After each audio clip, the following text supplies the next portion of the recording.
A poor girl sits at the wrong table during a blind date without knowing she was with a billionaire, and that mistake led to an unexpected love story.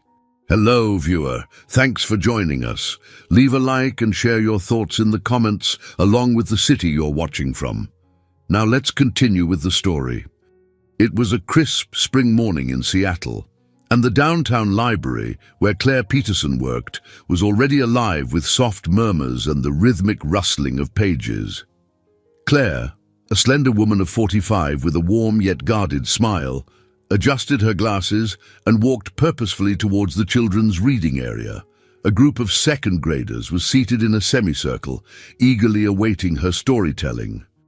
For a moment, as she held up a tattered copy of Charlotte's Web, the room seemed to exhale, pausing in quiet anticipation. "This was my favorite book growing up," she began, her voice smooth yet tinged with nostalgia. "Because even when life seemed impossible, friendship made it all bearable." As she read, her mind wandered. Claire had been a widow for 8 years. Her husband, Mark, a quiet yet fiercely loving man, had passed away suddenly, leaving her with a modest insurance payout and a heart full of unspoken dreams. She had once imagined a life brimming with adventure, traveling to Paris, writing novels, hosting grand dinners. But now her days were spent amid stacks of books, her evenings in the solitude of her tiny apartment, and her nights in the quiet company of literary classics. Her co-workers, particularly Linda, a vivacious woman in her early 60s, often teased her about her routine. "Claire, you're too young to be living like a retiree," Linda said one afternoon as they shelved books. "Try an online dating app. They're not all horror stories, I promise," Claire chuckled, shaking her head. "I wouldn't even know where to start." But Linda was persistent. Later that week, she thrust her phone towards Claire, displaying a profile on a dating app. "Here, I made you an account. You can thank me later." Claire rolled her eyes but didn't delete the app. That night, after finishing a chapter of Anna Karenina, she hesitated, then clicked the icon. The profile seemed more like an alien catalogue than potential suitors, but one message stood out. It was simple. "I'd like to take you to dinner." Linda had already arranged a date. The restaurant was a beacon of elegance Claire rarely allowed herself to imagine entering.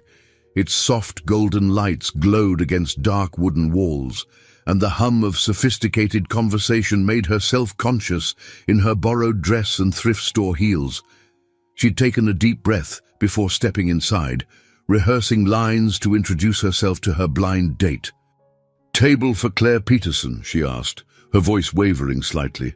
The maitre d', a polished young man with a practiced smile, gestured towards a small corner table. Claire walked over, clutching her purse tightly. A man was already seated, impeccably dressed in a dark blazer, engrossed in a menu. "Hi, I'm Claire," she said, extending her hand nervously.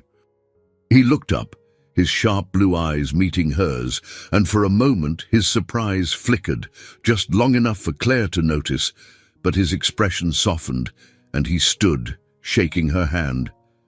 "Daniel Harrison," he said warmly. "It's a pleasure." They sat, and Claire felt her cheeks flush. "I hope I'm not late. Traffic was a little—" "Not at all," he interrupted smoothly. "I've only just arrived myself." Claire found herself relaxing as the conversation began to flow. She spoke about her work at the library, her passion for children's literacy, and the joy she found in simple pleasures, like discovering a rare book at a flea market. Daniel listened intently, his gaze steady and encouraging. As the evening progressed, Claire noticed subtle cues: Daniel's polished manner, the expensive watch on his wrist, his precise diction, that hinted he might not be her blind date after all. Yet something about his presence felt oddly comforting. Midway through dinner, her phone buzzed discreetly in her purse. She excused herself to check the message. It was from Linda. "Where are you? Your date is waiting near the entrance." Claire's heart sank. The blood drained from her face as realization dawned. She had sat at the wrong table. Mortified, she returned to Daniel, prepared to apologize profusely and leave. But as she stumbled over her words, he held up a hand. "No need to explain," he said, smiling. "I rather enjoyed your company. Besides, mistakes often lead to the most interesting moments." His words lingered as Claire left the restaurant, her cheeks still burning. Back at home, she stared at her reflection in the mirror, unable to shake the evening's events. Daniel's smile, his calm demeanor, everything about him seemed to whisper a story yet untold. For the first time in years, Claire felt the stirrings of something she hadn't dared to name. Possibility.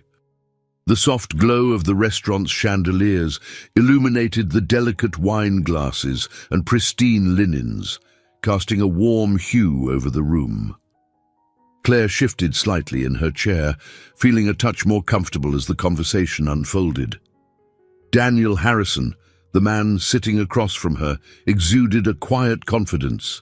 His tailored suit and polished demeanor suggested a life she could hardly imagine. Yet his attentive gaze was surprisingly disarming. For a while, their discussion centered on safe topics. Claire spoke about her love of books, weaving in anecdotes about the children she worked with at the library. Her face lit up as she described organizing storytime sessions and how the kids would eagerly guess what happened next in their favorite tales. Daniel listened with genuine interest, his brows occasionally lifting at her thoughtful insights. "You must have the patience of a saint," he remarked with a faint smile. "I imagine children aren't always the easiest audience," Claire chuckled. "They're not, but they're the most honest. They remind me why stories matter, why they've always mattered." As she spoke, she felt the weight of the day melt away. This wasn't the usual hollow exchange she had dreaded about online dating. Daniel seemed to genuinely enjoy her company, responding with curiosity and warmth. For a moment, it didn't matter that this felt surreal, that a man like him seemed so at ease sharing a table with her. Yet, an inkling of doubt began to creep in. There was a subtle, nagging sense of disparity. His polished manners and effortless charm contrasted sharply with her modest background. She found herself noticing his cufflinks, a sleek silver watch, and the casual yet confident way he carried himself. It all seemed slightly out of place for the setup Linda had arranged. "Tell me," Daniel said, his voice cutting through her thoughts, "what drew you to your work at the library? It's not a career most people would call glamorous, but you seem deeply passionate about it." Claire hesitated. Surprised by the depth of his question, she took a sip of water, gathering her thoughts.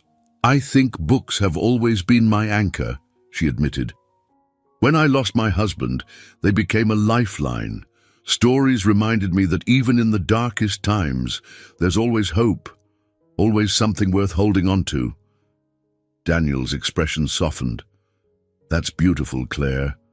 I imagine you've given that same sense of hope to others, even if you don't realize it." His words caught her off guard. There was an earnestness in his tone that felt far too personal for a man she had just met. For a moment, she wondered if he could see through her carefully composed exterior to the woman who often doubted her worth, who wrestled with insecurities late at night in her small, dimly lit apartment. As the waiter brought dessert, Daniel shifted the conversation toward lighter topics. He shared snippets about his travels, the places that had captured his heart, and the little moments he cherished, watching a sunrise over the Alps, wandering through the bustling streets of Tokyo. His stories painted a picture of a life far removed from hers, yet the way he described them made her feel as though she'd been there with him. Claire smiled, but her mind raced. There was something he wasn't saying. The ease of his conversation, the casual references to high-end experiences, it all hinted at a life much grander than she could have imagined. She pushed the thought aside, unwilling to let suspicion cloud what had been an unexpectedly enjoyable evening. Towards the end of the meal, Daniel leaned back slightly, his hands resting on the table. "This has been refreshing," he said thoughtfully. "I can't remember the last time I had a conversation that felt this genuine." Claire looked down, flustered. "I'm sure you say that to all your dates." "No," he replied firmly, his gaze steady. "I don't." Her heart skipped a beat at the sincerity in his voice. Before she could respond, her phone buzzed in her purse. She glanced at the screen and froze. It was a message from Linda. "Your date is still waiting for you at the entrance." "Where are you?" Claire's stomach sank. Her hands grew clammy as she pieced it together. She had made a mistake, a colossal, mortifying mistake. Daniel wasn't her date. Her real match was likely still sitting alone, wondering why she hadn't shown up. She looked up at Daniel, her face flushed with embarrassment. I think I've made a terrible error," she stammered. "You're not. This isn't." Daniel's expression didn't waver. Instead, he offered a small, knowing smile. "I had my suspicions," he admitted, his tone light, "but I decided not to ruin the evening." Her cheeks burned. "I am so sorry. I must seem completely ridiculous." "Not at all," he said gently. "In fact, I'm glad you sat down. It's been a pleasure getting to know you." Claire's pulse raced as she fumbled for an apology, but Daniel waved it off. "Sometimes life surprises us," he added. "And tonight, I think it surprised us both." As Claire left the restaurant, her mind was a whirlwind of emotions. Embarrassment mingled with an inexplicable thrill, the kind she hadn't felt in years. The evening hadn't gone as planned, far from it. But as she stepped into the cool Seattle night, she couldn't help but feel as though fate had nudged her in a direction she couldn't yet understand. Claire's fingers trembled as she tucked her phone back into her purse. The message from Linda lingered in her mind, a glaring reminder of her blunder. Across from her, Daniel's steady blue eyes radiated an unexpected calm. She opened her mouth to speak, but found her voice caught in her throat. Finally, she blurted, I think I owe you an explanation." Daniel tilted his head slightly, his lips curling into a faint, amused smile. "I thought you might." Her cheeks burned. "You see, this was supposed to be a blind date," she began, her words rushing out like water breaking a dam. "And I must have, well, I obviously sat at the wrong table." Daniel leaned back, resting his elbows on the chair's arms, his demeanor unshaken. "So I'm not your intended date?" he asked, a glimmer of mischief in his tone. She shook her head, mortified. "No, and I'm so sorry. This must have been incredibly awkward for you." "Not at all," Daniel said smoothly. "In fact, I can't recall the last time I enjoyed a dinner quite as much." His words, delivered with such ease, left Claire momentarily speechless. He wasn't angry or dismissive. Instead, he seemed charmed. She fumbled for something appropriate to say, but her thoughts scattered. "Still, I feel awful for the mistake." "I should go find—" Daniel interrupted her with a gesture, his hand lifting slightly. "Claire, there's no need to rush off," he said, his tone warm and reassuring. "It seems fate had a different plan for the evening." She laughed nervously, the tension in her shoulders loosening just a fraction. "You're surprisingly forgiving for someone who just endured my mix-up." "I wouldn't call it enduring," he replied with a chuckle. "Though I do admit, I suspected something was amiss when you didn't seem to recognize me." Before she could respond, a man in his early 50s approached the table. His graying hair was neatly combed, and he wore a tailored blazer that seemed well suited for the upscale ambiance of the restaurant. He stopped a few steps away, his gaze flicking between Claire and Daniel. "Excuse me," the man said hesitantly. "Are you Claire Peterson?" Claire's heart sank. She nodded, her face flushing with embarrassment. "Yes, that's me." "I think I might be your intended dinner companion," the man said gently, his eyes holding no trace of accusation. "Linda's friend." Claire stood abruptly, her napkin falling to the floor. "Oh, Mr. Jacobs, I'm so sorry. I must have—" She glanced at Daniel, whose expression remained composed, as though this turn of events was merely a continuation of the evening's peculiar charm. Mr. Jacobs offered a kind smile. "It's quite all right. These things happen. But I see you're already in good company." Claire stammered, trying to find the right words to explain herself. But Daniel intervened. Rising from his seat, he extended his hand to Mr. Jacobs. "Daniel Harrison," he introduced himself with practiced ease. "I've had the pleasure of dining with Claire this evening." For a moment, Mr. Jacobs appeared taken aback, but he quickly composed himself and shook Daniel's hand. "Nice to meet you, Mr. Harrison." Claire's mind raced. The situation had become a tangled web of awkwardness, and she wasn't sure how to untangle it without offending either man. But Daniel's calm demeanor seemed to diffuse the tension. "Perhaps," Daniel said, turning to Claire, "I should give you two some time to get acquainted properly." Claire's stomach churned at the thought of leaving the conversation unfinished, but she nodded. "Thank you, Daniel, for everything." He inclined his head, his expression enigmatic. "The pleasure was all mine." As Daniel walked away, Claire felt the loss of his presence like a sudden chill. She forced herself to focus on Mr. Jacobs, who kindly suggested they move to another table to start fresh. The rest of the evening passed in polite conversation, but Claire's thoughts kept drifting back to Daniel. The way he listened, the way he spoke with such measured kindness, and the way he made her feel seen.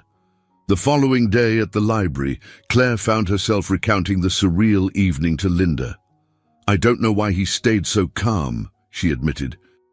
"Most people would have been annoyed or walked away. Maybe he enjoyed your company," Linda suggested with a knowing grin. "Sometimes the best connections happen by accident."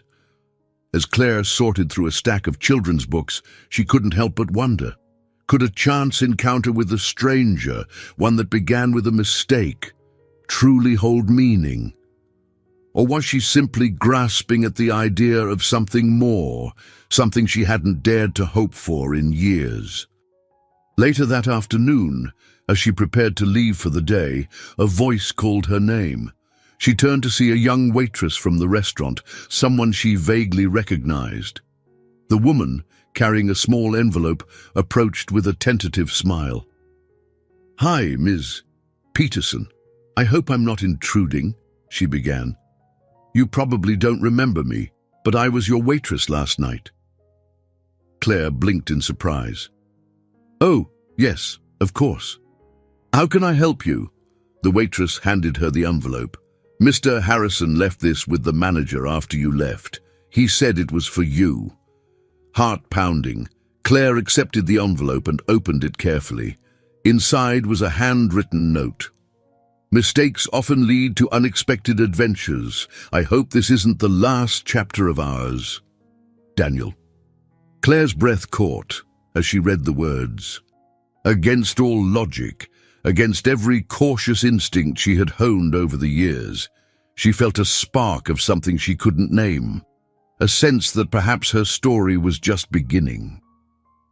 The sound of children's laughter filled the library as Claire settled into her chair at the small reading corner. Her voice wove through the room, bringing to life the characters of the story she was sharing, yet her thoughts weren't entirely on the pages before her. The events of the past few days lingered at the edges of her mind, particularly Daniel's note, now tucked safely in her drawer at home. It wasn't just the words that had struck her, but the man himself, his calm confidence, his attentive nature, and the way he seemed to truly listen. Later that evening, Claire stood at the entrance of a cozy cafe. Daniel had invited her here to meet again, and after much internal debate, she had accepted. The small bell above the door jingled as she stepped inside, and there he was, seated at a corner table with a book in hand. He looked up, his face lighting up with a warm smile. "Claire," he greeted, standing as she approached. "I'm glad you could make it." She offered a tentative smile in return, settling into the seat opposite him. "Thank you for the invitation. This is a lovely place." "I thought you might like it," he replied. "They make an excellent Earl Grey." As the conversation began, it unfolded naturally, much like their first dinner. Claire spoke about her work, the challenges of maintaining programs for underprivileged children in the face of shrinking budgets, and her passion for ensuring that every child had access to the joy of books. "It must be exhausting," Daniel observed, his tone thoughtful. "Yet, you seem so dedicated. What keeps you going?" Claire hesitated before replying, her gaze lowering to the delicate porcelain teacup before her. "It's the moments when a child's face lights up because they've discovered a story that speaks to them. Those moments remind me why it's all worth it." Daniel nodded, clearly impressed. "It's rare to meet someone so committed to their work." "And you," Claire ventured, steering the conversation toward him. "What is it you do, exactly?" He smiled, leaning back slightly. "I manage a business, a rather complex one. It involves a lot of moving parts and, occasionally, difficult decisions." There was a simplicity in his answer, yet Claire sensed there was more beneath the surface. She didn't press further, unsure if it was her place. Instead, she let the topic shift to books, a subject they both seemed eager to explore. Hours passed unnoticed, their cups long emptied. Claire found herself laughing at one of Daniel's stories about a disastrous attempt at learning French, his impeccable delivery and self-deprecating humor drawing her in. But beneath the light-hearted exchanges, Claire couldn't shake a growing unease.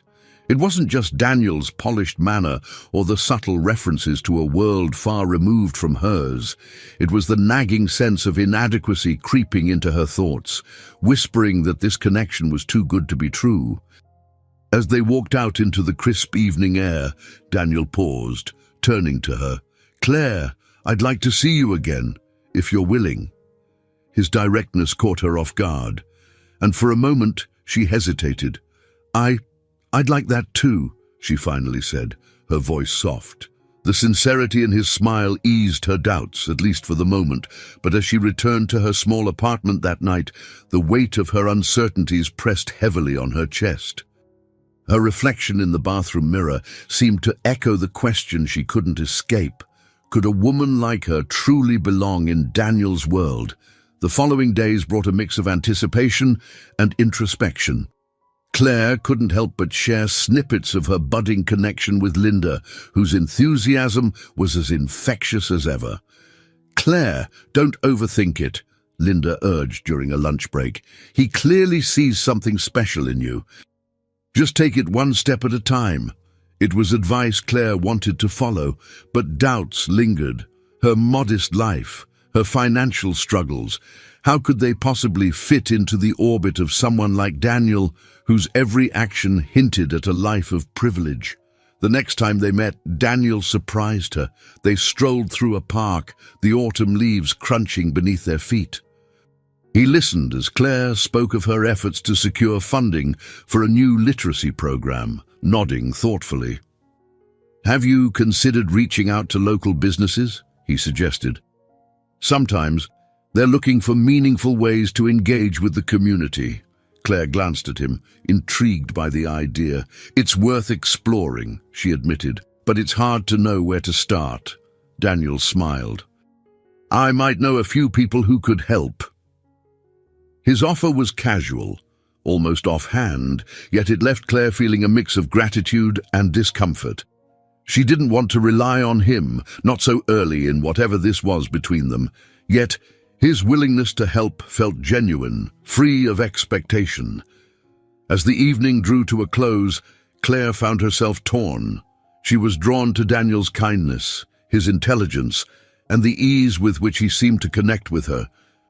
But the growing disparity between their worlds loomed like a chasm, and she wasn't sure how, or if, it could be bridged. That night, as she curled up on her couch with a book, Claire's thoughts wandered to Daniel's parting words. "You don't have to figure it all out at once. Sometimes it's enough to just take the next step." She closed her book, her gaze lingering on the city lights outside her window. Perhaps, she thought, he was right. Perhaps it was time to take a step forward. Even if she couldn't yet see the path ahead, Claire's day at the library started like any other. She sorted through returned books, helped a group of children find their favorite adventure stories, and guided an elderly patron through using the new e-reader system. But her thoughts were elsewhere, drifting back to the quiet confidence in Daniel's voice when he said, "Sometimes it's enough to just take the next step." The memory of their walks and conversations lingered with her. His offer to help connect her to potential donors for the library had been kind, yet it also unsettled her.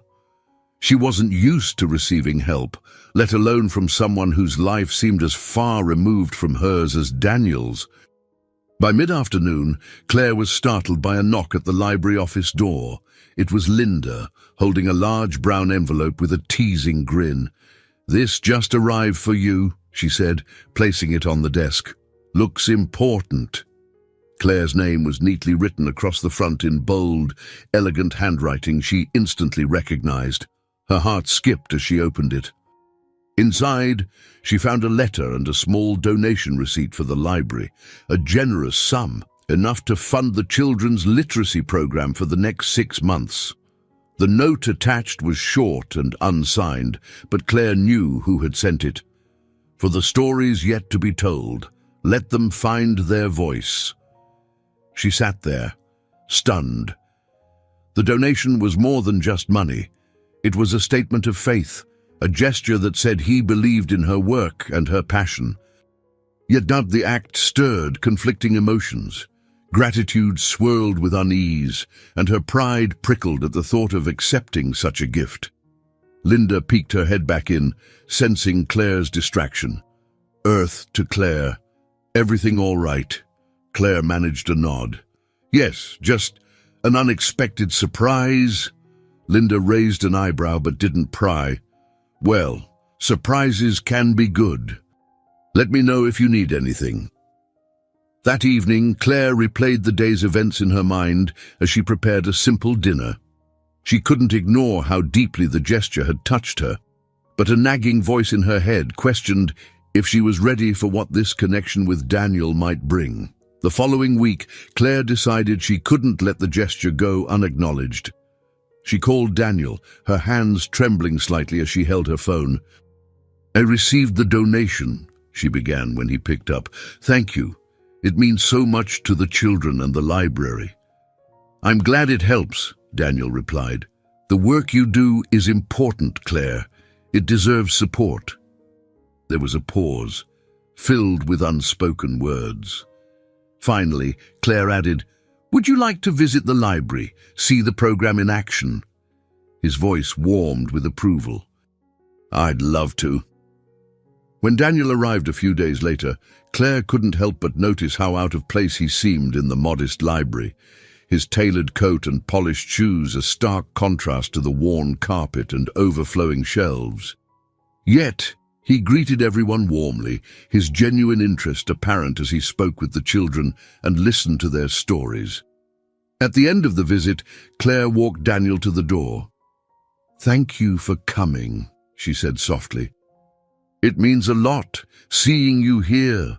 "I'm the one who should be thanking you," he replied. "You've built something remarkable here." The sincerity in his tone made her smile, though doubt still lingered. Could she truly fit into his world, or he into hers? Their connection felt both exhilarating and fragile, like a thin thread stretched between two very different lives. Later that week, an encounter at the grocery store deepened Claire's uncertainty. She ran into Lisa, the waitress from the restaurant, who smiled warmly as they chatted near the produce aisle. When Claire mentioned Daniel's visit to the library, Lisa's expression brightened. "He's a good man," Lisa said. "After my brother's accident last year, he helped cover the cost of the surgery. He never asked for anything in return. That's just who he is." Claire was taken aback by the revelation. Daniel hadn't mentioned anything about helping Lisa's family, yet this glimpse into his character only added to the growing complexity of her feelings for him. She left the store with more questions than answers. As she settled into bed that night, Claire stared at the note he had sent with the donation. His belief in her, his quiet acts of kindness, they tugged at something deep within her, something she hadn't dared to acknowledge for years, a yearning to trust, to believe in possibilities, and to let go of the walls she had built around her heart. Yet, the doubts persisted. Could she navigate the challenges of a relationship with someone like Daniel? Could she hold on to her sense of self without being swallowed by the vast differences between their worlds? The answers weren't clear, but as Claire drifted to sleep, one thought echoed in her mind. Perhaps Daniel was right. Perhaps the first step wasn't about having all the answers, but simply being willing to take it. The library was quieter than usual that morning, the hum of the coffee machine filling the space as Claire organized the new arrivals. Her hands moved methodically, but her thoughts were elsewhere, on Daniel, the donation, and the questions that lingered unanswered. She was jolted from her reverie when a familiar voice spoke up. "Lost in thought, dear?" It was Olivia, one of the library's regulars. She was a woman in her early 70s, with silver-streaked hair and a sharp wit that matched her discerning eyes. Claire had always admired her warmth and the way she seemed to carry an entire world of wisdom in her unhurried steps. "Oh, good morning, Olivia," Claire replied with a small smile. "I was just thinking," Olivia set her book on the counter, tilting her head. "About anything or anyone in particular?" Claire hesitated, then laughed softly. "I suppose there's no fooling you, is there?" "Not usually," Olivia admitted with a sly grin. "Come now, spill. It's not like me to find you so distracted." Reluctantly, Claire shared a carefully abridged version of the events. She spoke of the donation, Daniel's visit to the library, and the conflicting emotions she wrestled with, gratitude mingled with uncertainty. Olivia listened intently, her expression thoughtful. When Claire finished, Olivia leaned back, folding her hands. "He sounds like quite the intriguing man, but I sense that isn't what troubles you." Claire nodded slowly. "It's just, his world feels so different from mine. I don't know if I belong in it or if he belongs in mine." "Ah," Olivia mused, "the age-old question of belonging. But tell me, Claire, has he given you any reason to feel out of place?" "No," Claire admitted. "If anything, he's been kind, supportive, but that's what makes it harder. I'm not used to someone stepping in like that." Olivia's eyes softened. "Let me tell you a story," she began, her tone measured. "Once upon a time, I had a chance at love, someone who adored me, who believed in me when I doubted myself. But I let my fear get in the way. I thought I had to keep my world neat and tidy, separate from his, and in the end, I lost him." The confession took Claire by surprise. Olivia had always seemed so self-assured, so content. "I didn't know," Claire murmured. "Few do," Olivia replied with a rueful smile. "But it taught me something. Love doesn't fit into neat boxes. It asks us to risk, to step beyond our comfort zones, and sometimes that's where the most beautiful things happen." The words lingered long after Olivia left. Claire found herself mulling over the parallels between Olivia's story and her own budding connection with Daniel. Could she let go of her fears long enough to see where this path might lead? That afternoon, Daniel called unexpectedly. "Are you free this evening?" he asked, his voice warm and inviting. "I'd like to take you somewhere." Claire hesitated, but remembered Olivia's words. "Yes," she said finally, "I'd like that." When Daniel arrived, he led her to a small, tucked-away gallery downtown. Inside, the walls were adorned with vivid, emotive pieces, paintings that seemed to tell stories without words. As they walked through the space, Daniel spoke about his love for art, his appreciation for the way it could convey emotions that words often couldn't. Claire found herself opening up too, sharing how books had always been her escape, her way of understanding the world. "Stories are like bridges," she said. "They connect us, even when we think we're worlds apart." Daniel smiled at her words, his gaze lingering. "I couldn't agree more."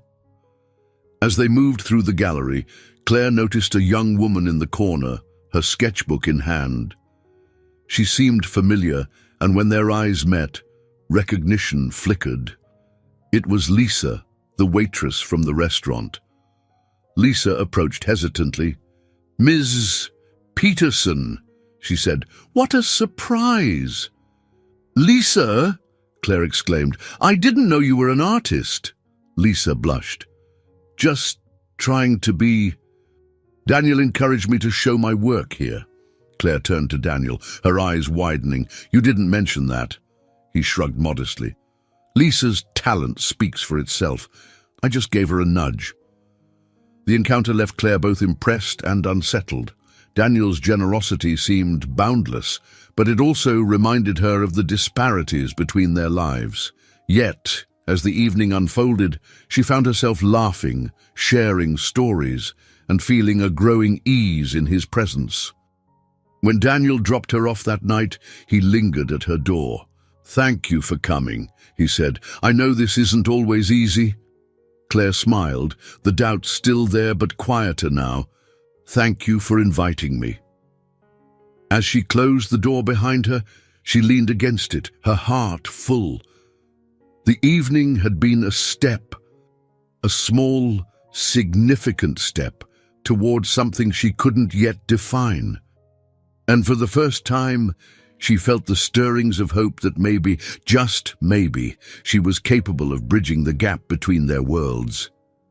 The envelope rested on Claire's kitchen table, unopened and heavy with implications. It was an invitation, ornate and embossed, inviting her to a benefit gala at one of the city's most prestigious art galleries. The name at the bottom, written in Daniel's fluid handwriting, felt like a personal challenge. Claire had already rehearsed a dozen excuses for why she couldn't attend. The event was far outside her comfort zone, a world of glitz and opulence she'd only ever glimpsed in movies. Yet, every time she thought about declining, Olivia's voice echoed in her mind. Love doesn't fit into neat boxes. The next morning at the library, Olivia noticed the furrow in Claire's brow before she even spoke. "You look as though you've been asked to wrestle a lion," she said with a smirk. Claire sighed, holding up the invitation. "I might as well have been." Olivia took the envelope, studying it. "A gala, is it?" "Oh, Claire, this isn't a battle. It's an opportunity." "For what?" Claire asked, crossing her arms. "To feel completely out of place." Olivia's expression softened. "To show yourself that you can rise to any occasion, and who knows? You might surprise yourself." That evening, after much internal debate, Claire called Daniel. "I'll come to the gala," she said quickly, before she could change her mind. "I'm glad," Daniel replied, his voice warm. "It wouldn't be the same without you." The night of the event, Claire stood in front of her mirror, her reflection almost unrecognizable. Linda had insisted on helping her find the perfect dress, a midnight blue gown that shimmered faintly under the light. Her hair was styled simply, and a touch of makeup enhanced her features. She looked elegant, though she felt anything but. When Daniel arrived to pick her up, his smile widened as he took her in. "You look stunning," he said, offering his arm. At the gallery, Claire was immediately struck by the sheer grandeur. Crystal chandeliers bathed the room in a golden glow, and the air buzzed with the hum of polished conversation. She gripped her clutch tightly, feeling like an imposter among the sea of perfectly coiffed guests. Daniel introduced her to several of his acquaintances, each interaction a balancing act between politeness and authenticity. Some were warm, intrigued by her work at the library, while others barely hid their skepticism. One woman, a striking figure in an emerald gown, leaned in close and murmured, "You must be quite special to have caught Daniel's eye." Claire smiled tightly, unsure if the comment was meant as a compliment or a veiled insult. As the evening progressed, Claire wandered away from the crowd, drawn to a quieter corner where a young artist displayed his work. The pieces were raw and emotive, a stark contrast to the polished surroundings. The artist introduced himself as Max, and as they talked, Claire learned he had been sponsored by Daniel. "He believed in me when no one else did," Max said. "It's rare to meet someone like him." Claire's heart swelled with pride for Daniel, but it also deepened the divide she felt between their worlds. She admired his ability to inspire and uplift others, but she couldn't help wondering if she truly belonged in the orbit of someone so remarkable. Her thoughts were interrupted when a tall, poised young woman approached. She had Daniel's piercing blue eyes and an air of quiet authority. "You must be Claire," she said, her tone neutral. "I'm Lily, Daniel's daughter." Claire's pulse quickened. "It's lovely to meet you." Lily's gaze was assessing, her smile faint. "I've heard a lot about you." Claire wasn't sure how to respond. Lily's presence was both intimidating and intriguing. She sensed an unspoken challenge in the young woman's demeanor, as though she was silently questioning Claire's place beside her father. Their conversation was cut short when Daniel appeared, his expression softening at the sight of his daughter. "Lily," he said warmly, "I see you've met Claire." "Yes," Lily replied, her tone polite but distant. "We were just getting acquainted." Later that evening, as they left the gallery, Claire's mind raced with conflicting emotions. The admiration she had felt earlier for Daniel was now tinged with self-doubt. Meeting Lily had been a stark reminder of the complexities of his life, and of the gaps she feared she couldn't bridge. When Daniel asked if she had enjoyed the evening, she hesitated before answering. "It was an experience," she said carefully. Daniel studied her face, his brow furrowing slightly. "Claire, I know this isn't easy for you, but I'm glad you came." His sincerity was disarming, and for a moment her doubts receded. "I'm glad too," she admitted softly. As she lay in bed that night, the echoes of the evening played in her mind. The grandeur, the people, Lily's probing gaze, all of it left her feeling both exhilarated and unsettled. Yet amid the whirlwind of emotions, one thing became clear. She was no longer the same woman who had sat at the wrong table. She was stepping into a new world, one uncertain and full of challenges, but also rich with possibilities. The morning air was crisp as Claire stepped out of the cab, adjusting her scarf against the breeze. The towering building before her was sleek and modern, its glass facade reflecting the bustling city below. This was Daniel's world, and for the first time, she was about to step into it fully. Inside, the lobby was a study in understated opulence. Marble floors gleamed under soft lighting, and abstract art adorned the walls. Claire felt a pang of unease as she waited for Daniel. When he arrived, his presence was like a calming force. "Are you ready?" he asked, his voice warm yet laced with understanding. "As I'll ever be," she replied, forcing a small smile. He led her upstairs to a boardroom where a small gathering awaited, a mix of sharply dressed professionals and philanthropists. Daniel's introduction of her as a key partner in the library's literacy initiatives was met with polite nods, though Claire couldn't help but feel the weight of their curious gazes. As the meeting progressed, Claire listened intently to discussions about community outreach and charitable investments. When Daniel encouraged her to speak about the library's programs, she hesitated but eventually found her voice, sharing stories of children whose lives had been transformed by access to books. Her words were met with interest, even admiration, but she caught glimpses of skepticism too.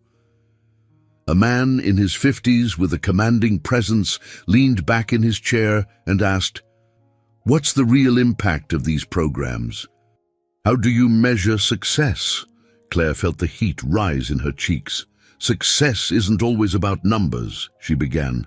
"It's about moments, like when a child who's struggled with reading finishes their first book on their own, or when a parent tells me their child now dreams of becoming a writer. Those moments can't be quantified, but they're transformative."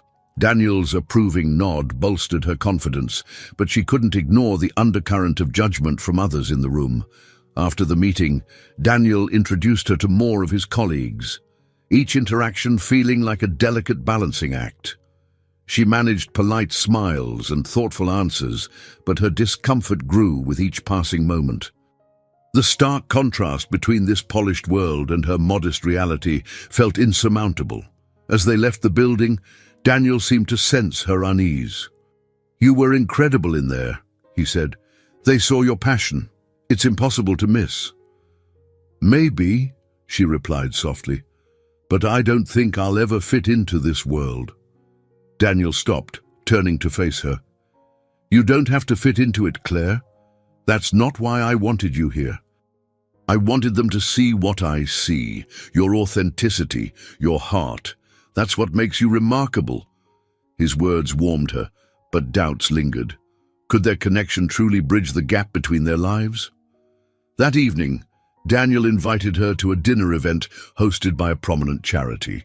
The venue was even more extravagant than the gala, an ornate ballroom with crystal chandeliers and tables adorned with fine china.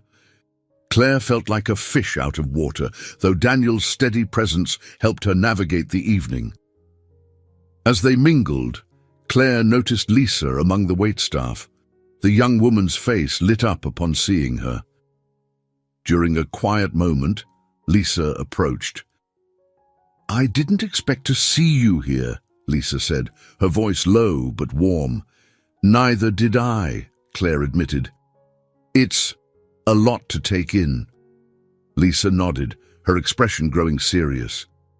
"I've been in this world long enough to know it can be intimidating, but Daniel, he's different. When my brother needed surgery, he didn't just write a check. He followed up, made sure we had everything we needed. He's not like the others." The confession added another layer to the complexity of Claire's feelings.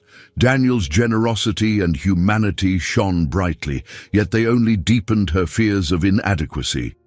Later, as they danced, Claire voiced her concerns. "Daniel, I don't know if I can keep up with all of this. It's beautiful, but it's not me." He looked at her, his gaze steady. "Claire, I'm not asking you to change who you are. I fell for you because of who you are. This world, it's just noise. What matters to me is what we build together." His sincerity brought tears to her eyes, and for a moment, the noise faded. As they swayed to the music, Claire allowed herself to believe that maybe, just maybe, they could create something extraordinary amidst the chaos. Claire sat at the edge of her bed, staring at her reflection in the full-length mirror.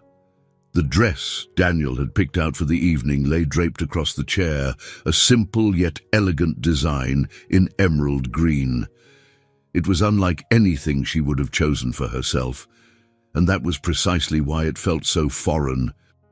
Tonight was another step into Daniel's world, a high-profile charity gala, and she wasn't sure she was ready. At the gala, the grandeur was even more intimidating than she'd anticipated. The room buzzed with laughter and conversation, the air heavy with the scent of expensive perfumes and clinking champagne glasses. Claire felt the weight of her insecurities press against her chest as they entered. Her hand tightened around Daniel's arm, her lifeline in the sea of wealth and sophistication. "You're going to do great," he whispered. Sensing her nerves, his words helped, but only slightly. As they moved through the room, Claire encountered the first of many hurdles. A group of Daniel's business associates greeted them, their smiles polite, but their eyes appraising. They asked Claire about her work, and though she spoke passionately about the library and the children it served, she caught a few raised eyebrows and exchanged glances among them. The unspoken judgment was clear. What was someone like her doing with someone like Daniel? Still, Claire pressed on, determined not to let the evening overwhelm her. She found brief moments of solace in conversations with those who seemed genuinely interested in her stories, like the older woman who ran a literacy foundation and shared Claire's love for classic literature. But those moments were fleeting, overshadowed by the whispers and stares she couldn't ignore. The true test came later, when Lily appeared. Dressed impeccably, Daniel's daughter seemed to glide through the room with the confidence of someone who belonged. She approached Claire directly, her expression unreadable. "Claire," Lily said, her tone calm but laced with an edge of authority, "can we talk for a moment?" Claire nodded, her stomach twisting. Lily led her to a quieter corner of the room, away from the noise and prying eyes. "I wanted to understand something," Lily began, her gaze steady. "What are your intentions with my father?" The question caught Claire off guard, her cheeks flushing with a mix of embarrassment and indignation. "My intentions," she echoed, trying to maintain her composure. "Yes," Lily said bluntly. "You seem genuine. But let's not pretend there isn't an imbalance here. My father's been through enough to deserve honesty." Claire took a deep breath, her initial defensiveness giving way to an unexpected clarity. "I understand your concerns," she said, her voice steady, "and I won't deny that our lives are very different. But I care about your father because of who he is, not what he has. If you think I'm here for anything else, you don't know me." Lily's eyes narrowed slightly, but she didn't respond immediately. Instead, she studied Claire for a long moment before nodding curtly. "I'll be watching," she said, her words a mix of warning and reluctant approval. As the night wore on, Claire's resolve was tested further. A few attendees made thinly veiled comments about her background, and though Daniel was quick to intervene, the sting of their words lingered. She wondered if she was fooling herself, thinking she could ever truly fit into his world. Later, as they sat in the car on the way home, Claire broke the silence. "I don't know if I can keep doing this, Daniel.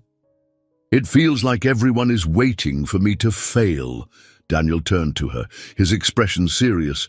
"You're not failing, Claire, and you're not alone in this.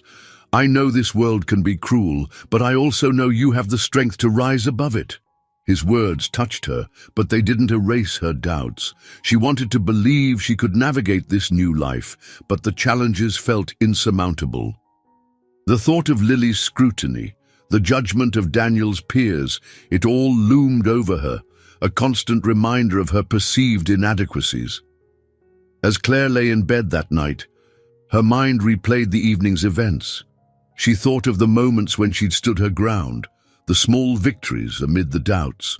Perhaps Daniel was right, perhaps she was stronger than she realized. But the question lingered. Was her strength enough to bridge the chasm between their worlds? The gallery's backroom buzzed with low murmurs and the soft clink of glasses as the evening's art auction unfolded. Claire found herself standing near the edge of the crowd, observing more than participating. She was still processing her conversation with Lily from the previous gala and the lingering unease it left behind. Daniel had been understanding, yet the weight of Lily's scrutiny hadn't lifted entirely. A warm voice pulled her from her thoughts. "I was hoping I'd run into you." Claire turned to see Max, the young artist whose vibrant pieces she'd admired at her first gala. He carried the same unassuming charm, his boyish features softened by a tentative smile. Beside him stood an older woman with an air of grace and warmth that immediately put Claire at ease.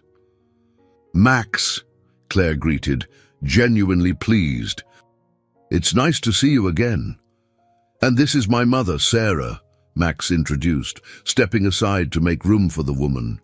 "She's the real artist in the family." Sarah laughed softly, shaking her head. "That's not true, but I appreciate the flattery." As they spoke, Claire learned that Sarah had known Daniel for years, their bond forged in the aftermath of a financial crisis that had left Sarah and Max struggling to stay afloat. Daniel had stepped in, offering not just financial support but guidance and encouragement. Sarah's gratitude was evident, but she spoke of Daniel not as a benefactor, but as a dear friend.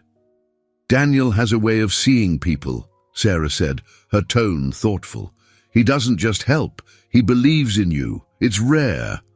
Claire's chest tightened at the words. They mirrored her own experience with Daniel, yet hearing them from someone else made the sentiment even more profound. As Sarah excused herself to speak with another guest, Max lingered. "You know," Max began, his voice quieter, "it's easy to feel out of place here, but my mom always says that if someone believes in you, it's worth sticking it out." Claire nodded, the words resonating deeply. She hadn't realized how much she needed to hear them. Later in the evening, Daniel found her as she browsed a collection of paintings. His presence was steady, grounding, as he slipped an arm around her waist. "Making new friends?" he asked, glancing towards Sarah and Max, who were deep in conversation. "They're wonderful," Claire replied. "Sarah told me about how you helped them."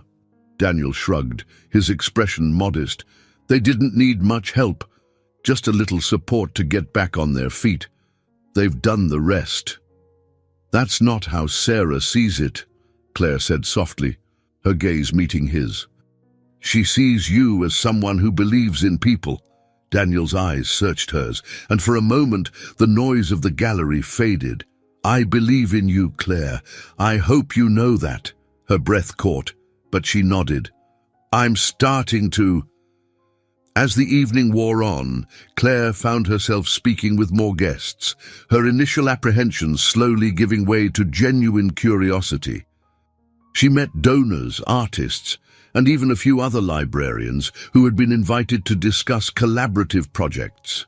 Each conversation felt like a small victory, a step toward bridging the gap she so often felt.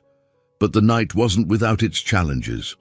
At one point, Claire overheard a snide comment from a well-dressed couple about her small-town charm, and how Daniel seemed to have a penchant for charity cases.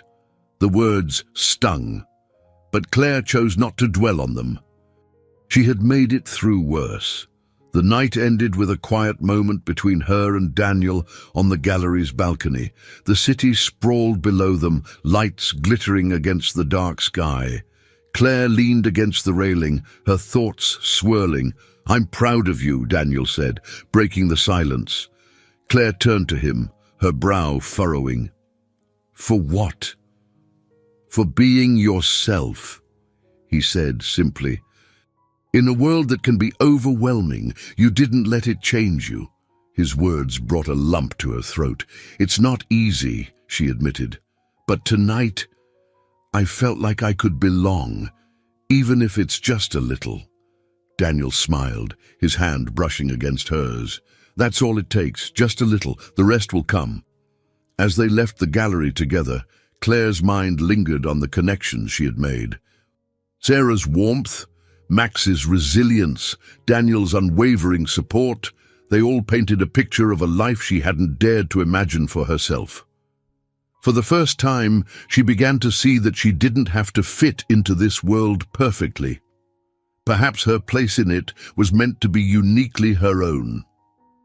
The library's quiet hum seemed like a distant memory as Claire stood amidst the grandeur of the Harrison family estate. Daniel had invited her to what he called a casual gathering, but there was nothing casual about the polished marble floors, the glittering chandeliers, or the sea of impeccably dressed guests. It was a fundraiser, and the room buzzed with anticipation as patrons sipped champagne and exchanged pleasantries. Claire felt her nerves prickling as she scanned the crowd, catching glimpses of familiar faces from past events. She recognized Lily, Daniel's daughter, standing by a grand piano, speaking to a small group with the poise of someone used to commanding attention. Their eyes met briefly, and Lily offered a polite but distant smile.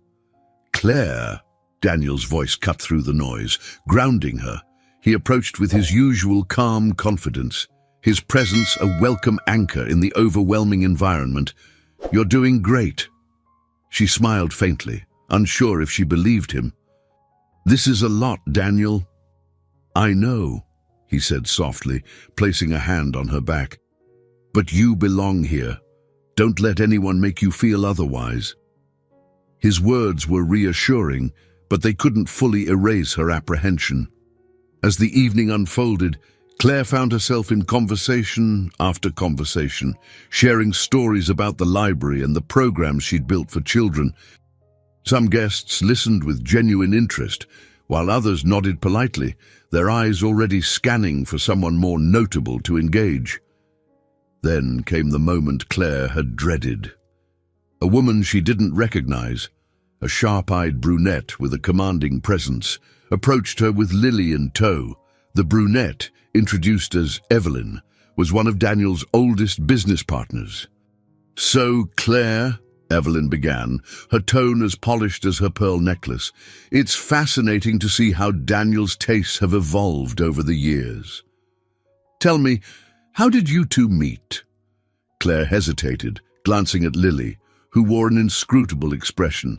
"It's a bit of a long story," Claire began, but Evelyn cut her off with a sly smile. "Do tell. We've got time." Claire felt her cheeks flush, the room seeming to shrink around her. Before she could respond, Lily spoke up, her voice calm but firm. "Evelyn, I think that's enough." The tension crackled in the air as Evelyn raised an eyebrow, clearly unaccustomed to being challenged. "Just making conversation, dear," she said lightly, though her gaze lingered on Claire a moment too long before she walked away. Claire turned to Lily, her heart still racing. "Thank you," she said quietly. Lily's expression softened, and for the first time, Claire saw a flicker of something other than hostility in her eyes. "Evelyn likes to test people," Lily said. "Don't take it personally." The moment was brief, but it felt like a turning point, a small crack in the icy wall that had existed between them. As the evening progressed, Daniel took the stage to address the crowd. He spoke eloquently about the fundraiser's cause, a scholarship program for underprivileged students, and his words were met with enthusiastic applause. But as he stepped down, another figure emerged from the crowd, a man with sharp features and an air of confrontation. "Arthur," Daniel muttered under his breath, his posture stiffening. The man, who Claire soon learned was Daniel's estranged former business partner, took the microphone uninvited. "A round of applause for Daniel Harrison," Arthur began, his tone dripping with mockery. "The man of the hour. But let's not forget the real story here." The room fell silent as Arthur launched into a tirade, accusing Daniel of using his wealth and influence to cover up unethical practices in his business dealings. The words cut through the air like daggers, each one aimed directly at Daniel's reputation. Claire's heart pounded as she watched Daniel remain composed, even as the accusations piled on. She wanted to do something, to say something, but she felt paralyzed. Then, to her surprise, it was Lily who stepped forward. "That's enough, Arthur," she said, her voice steady and strong. "You've had your say, now it's time to leave."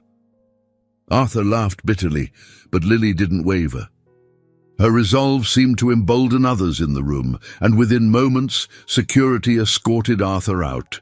The tension in the room lingered, but Daniel quickly took control, thanking the guests for their support and assuring them that the matter would be addressed. His calm authority reassured the crowd, and slowly the atmosphere began to recover. Later, as the event wound down, Claire found herself alone with Daniel in the quiet of the garden. The cool night air was a welcome relief after the heat of the confrontation. "I'm sorry you had to see that," Daniel said, his voice heavy with fatigue. "You handled it well," Claire replied, though her own voice wavered with emotion. "But Daniel, is any of it true?" He looked at her, his eyes filled with a vulnerability she hadn't seen before. "No," he said firmly, "but the truth doesn't always matter to people like Arthur. He's trying to hurt me, and he doesn't care who gets caught in the crossfire."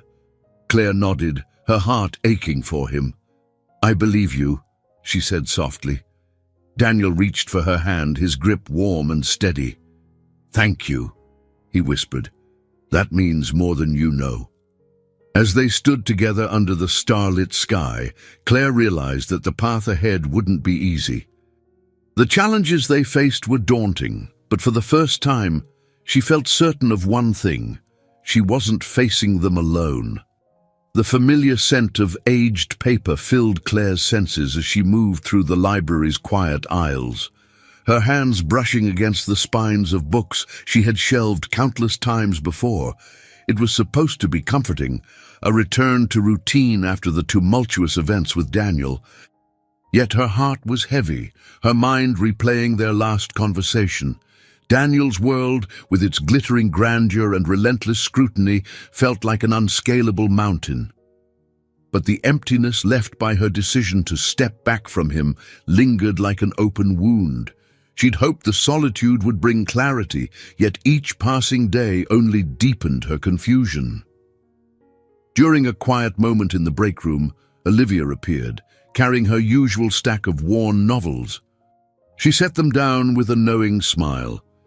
"You've been quieter than usual, dear. Care to tell me what's on your mind?" Claire hesitated, then sighed. "It's Daniel," she admitted. "I stepped away, thinking it would help me figure things out, but instead I feel lost." Olivia sat beside her, her gaze gentle but probing. "Lost how?" "It's everything," Claire said, her words tumbling out in a rush. "His world, his life, it's so different from mine. I thought I couldn't handle it, but now I'm not sure if I was running away from him or from myself." Olivia nodded thoughtfully.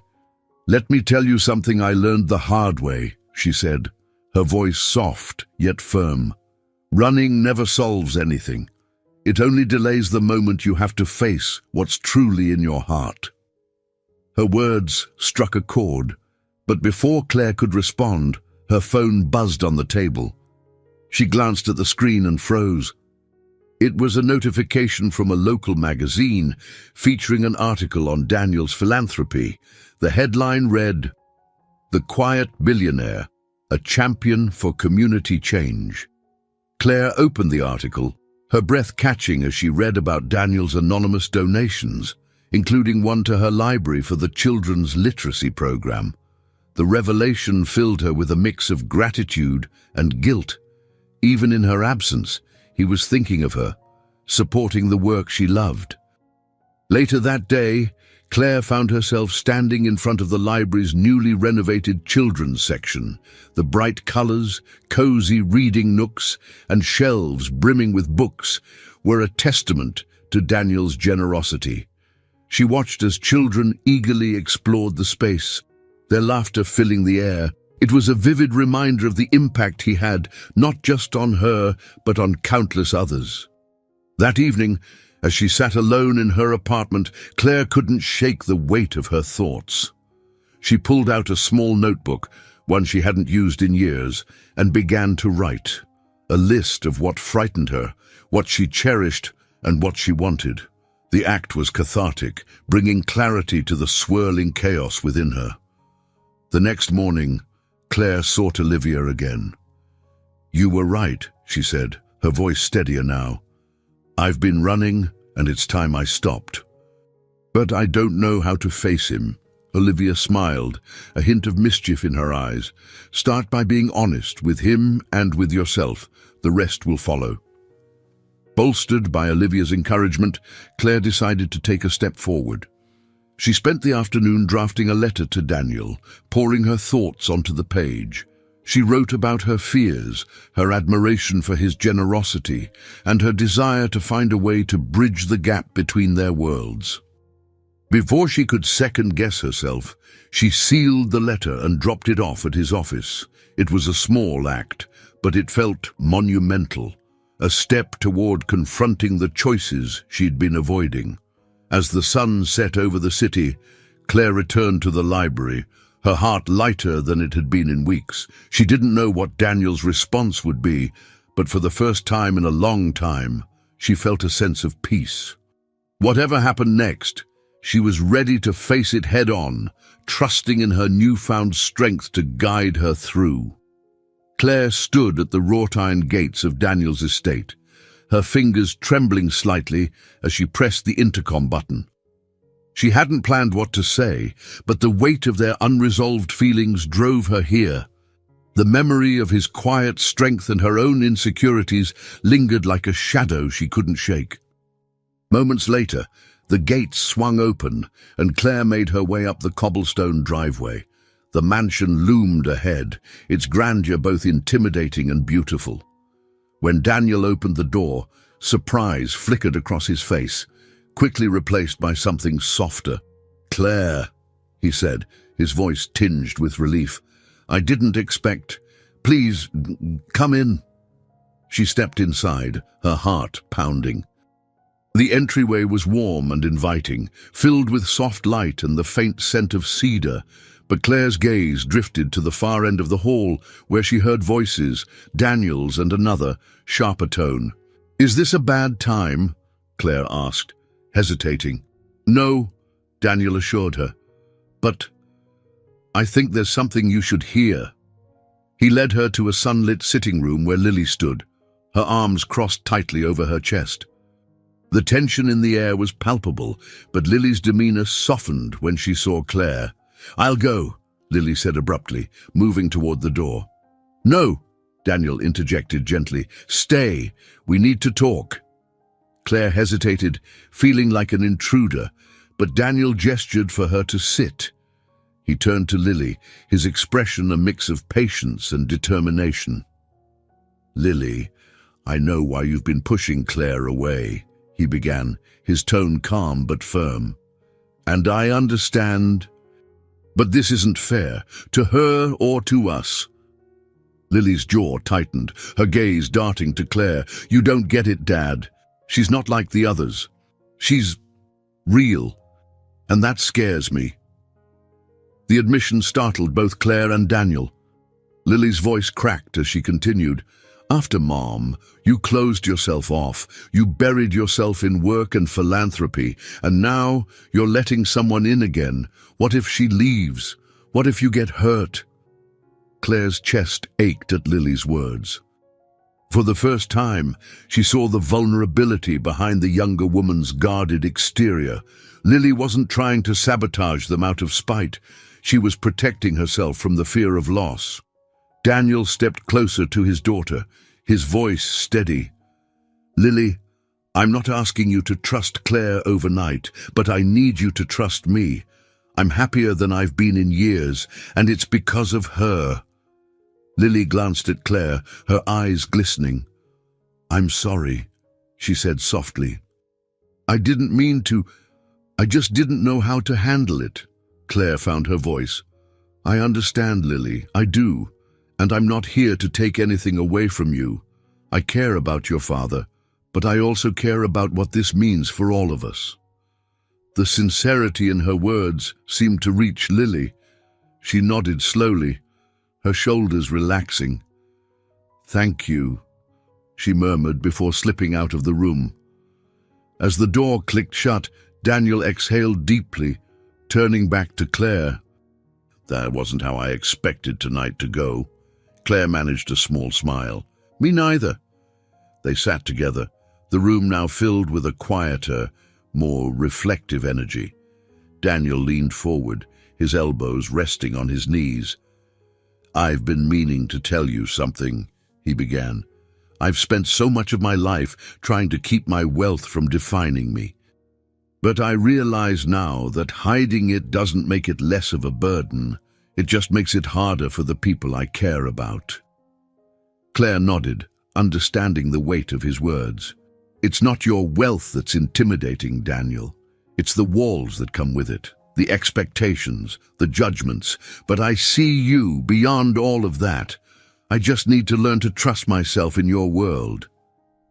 His gaze softened, and he reached for her hand. "We'll figure it out together." No more walls. The vulnerability in his tone mirrored her own, and for the first time in weeks, Claire felt a sense of peace. They weren't perfect, and their worlds might never align seamlessly, but in that moment, it didn't matter. They had each other, and they were willing to try. The morning headlines blared with accusations, casting a shadow over Daniel's pristine reputation. Words like corruption and embezzlement sprawled across the pages, tying his name to a controversial charity project. Claire sat at her kitchen table, the newspaper trembling in her hands.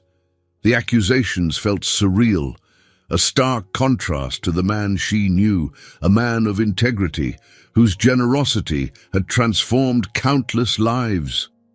Her phone buzzed, and she saw Max's name flash on the screen. "Claire," he began, his voice tight with emotion.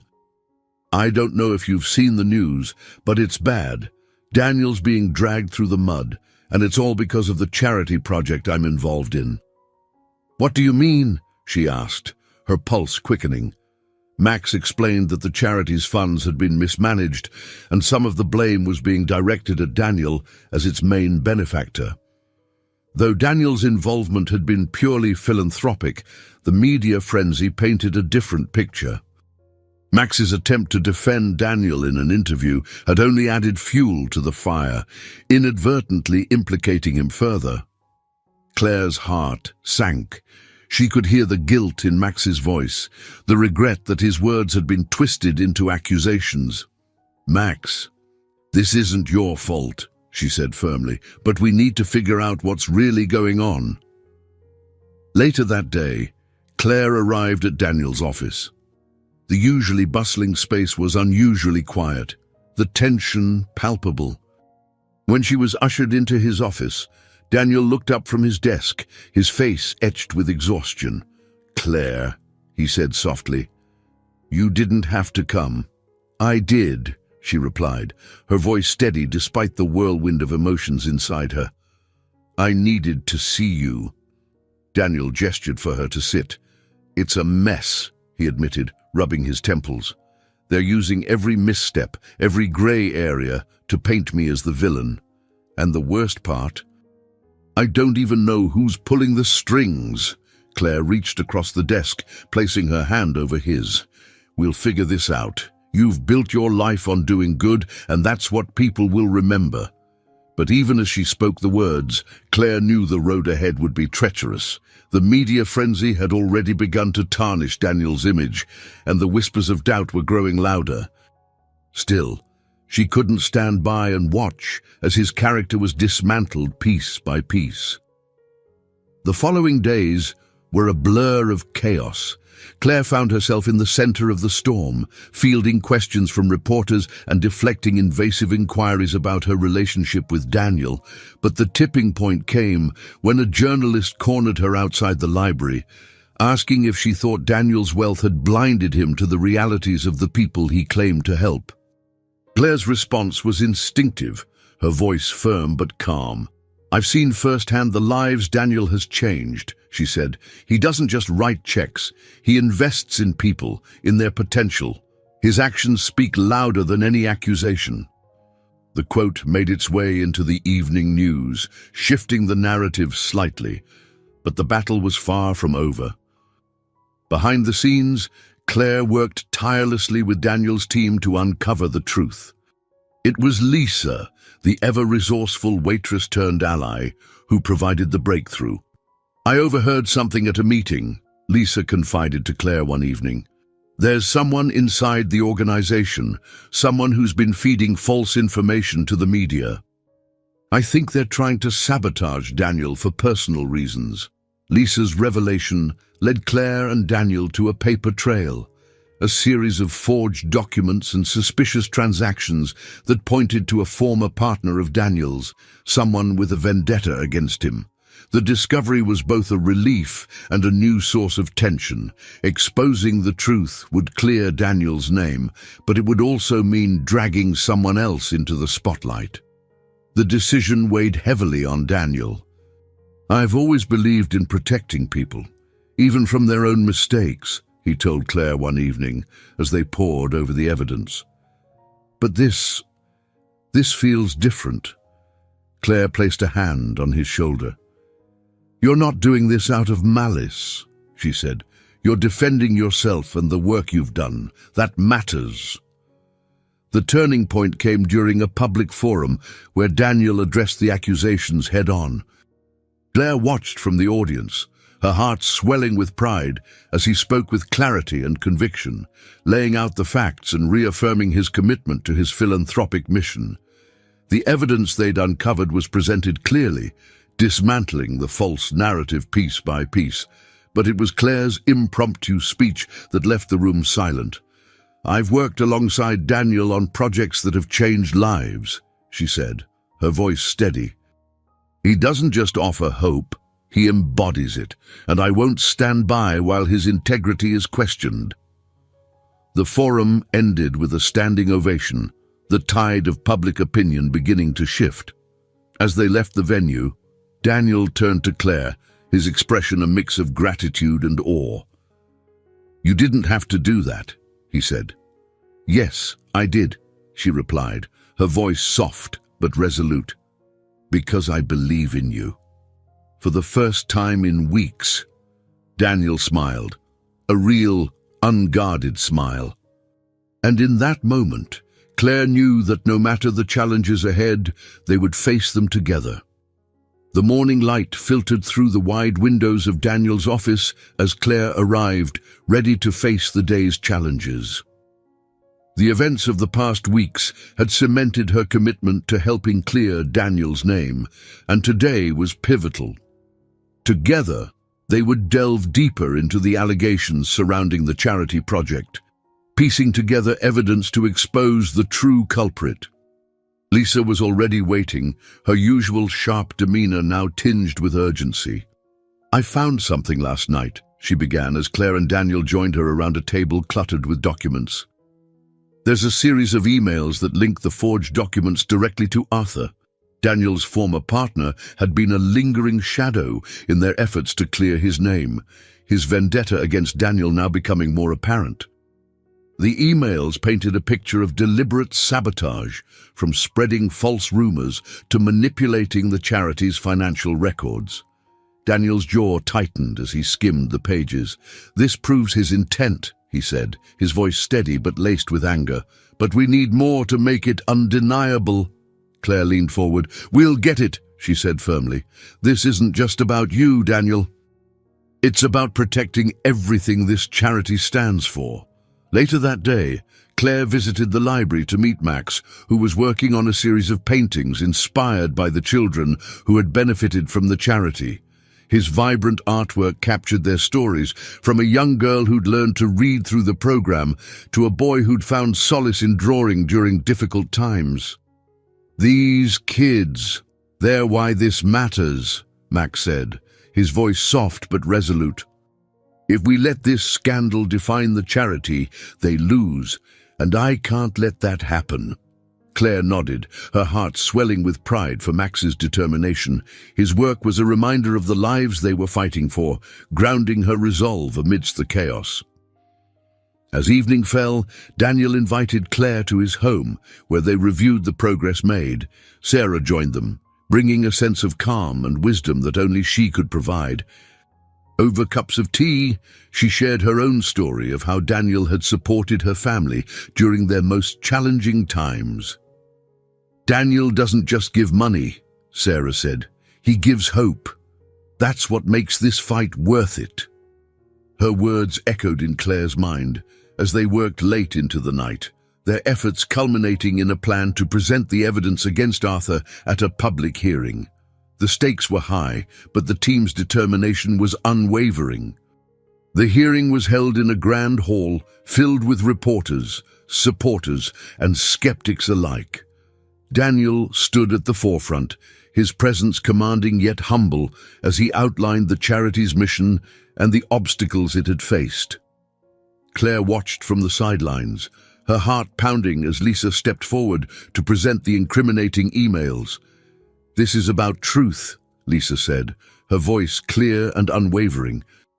"About holding those who seek to harm accountable and ensuring that the work we do here isn't tainted by deceit."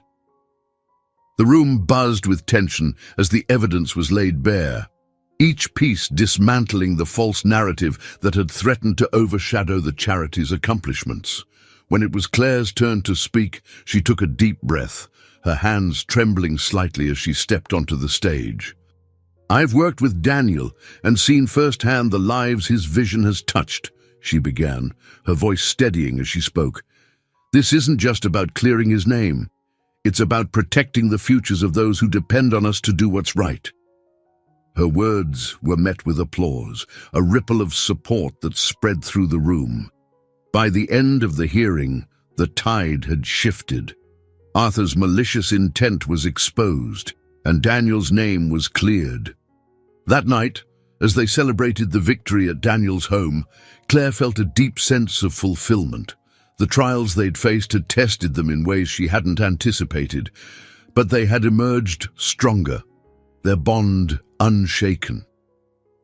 In the quiet moments of the evening, Daniel turned to Claire, his eyes filled with gratitude.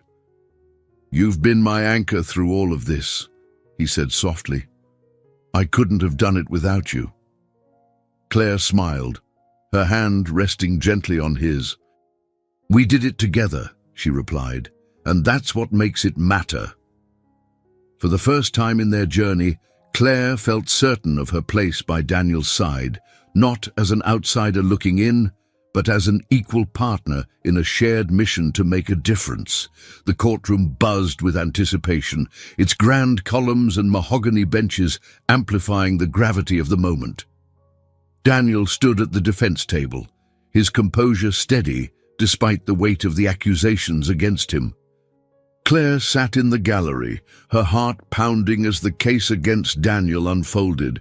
This wasn't just about clearing his name. It was a battle for the truth, for justice, and for the future of the charity they had worked so hard to protect. Lisa, who had been instrumental in uncovering Arthur's sabotage, was the first to testify. She spoke clearly and confidently, detailing how she had discovered the forged documents and the deliberate attempts to mislead donors. Her testimony was bolstered by a series of emails and financial records, all pointing directly to Arthur's hand in the scheme. As Lisa stepped down, Daniel's lawyer rose to present the evidence. The once vague accusations against Daniel began to crumble as the truth came to light. Arthur, seated at the plaintiff's table, shifted uncomfortably, his carefully curated facade beginning to crack. Claire watched as Daniel took the stand. His voice was calm but firm as he described his involvement with the charity, his intentions to help underserved communities, and his heartbreak over the scandal. "My goal has always been to make a difference," he said. "I never imagined that someone would use this cause for personal gain." His words were met with murmurs of support from the gallery. Claire felt a swell of pride, but also a deep ache.